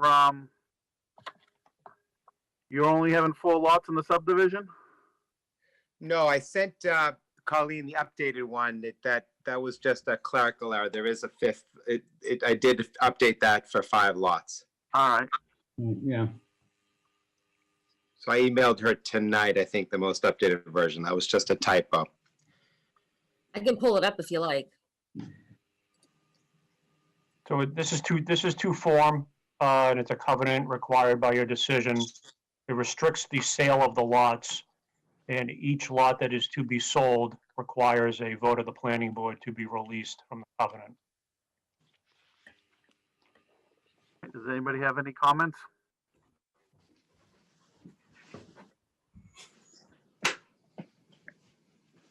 Mr. Iliopoulos, do you have anything you need to say? No? All right. You want a motion? I'll give you a motion to approve the covenant. Second. All in favor? We'll start. Mike Walsh, Aye. Yes. Mike Raisback, Aye. Glenn Cole, Yes. Tim, Aye. Donald. Yes. I might as well get Hank on it too. Yes. All right. Mike Raisback. Yep. You're there. All right. Henry, I'm here too. You're there too. Yeah, we drop your picture out all the time though. Yeah, well, most of the time my You're in the dark. bandwidth doesn't deal with it. How do you want to vote? Yes. All right. That's that business done. All right. So, Evan, we got 2 other things on the bottom of this. Thank you. What's going on with the 40B? Do you want to table that one to the next meeting? Sure. Sure. Okay. What On about the zoning, what's that? On the zoning, is there anything? On the zoning articles, I'm not sure we want to spend much time on this tonight. I will remind the board that the public hearing opens on the 27th. maybe we want to schedule a 1-hour workshop between now and the 27th. If we don't want to talk about it tonight, I think the major items that the board needs to determine between now and the 27th is whether you want to, if you want that public hearing to contain the warrant article related to retail sales of marijuana. The reason I mention that to you is that if it does, if the board intends to have this public hearing include that discussion, you'll likely have more interest. I'm not suggesting you're committed to moving forward with it if you have a conversation, but it will certainly generate more interest. My feeling is take baby steps, but we can Yeah, I all talk agree. about it at, in an hour. Yeah, so I mean, in lieu of us going through it tonight, not just the not just the marijuana, but the e-commerce, ideally we would schedule maybe a 1-hour work session, sometime next week. That way, that way the board is more informed prior to the public hearing rather than trying to wordsmith or, the board is, Next using Wednesday, that. 7 o'clock? Wednesday, the 20th? Yeah. I'm good. Good. Works for me. Not to cut you off, Evan, but it's. No, getting late. exactly. I'm tired too. 7 PM or 6, 7 PM. All right. Excellent. Thank you. I would go for one other Motion to adjourn. I'll make it. Second. It's unanimous. See ya. See ya. Good night. All right.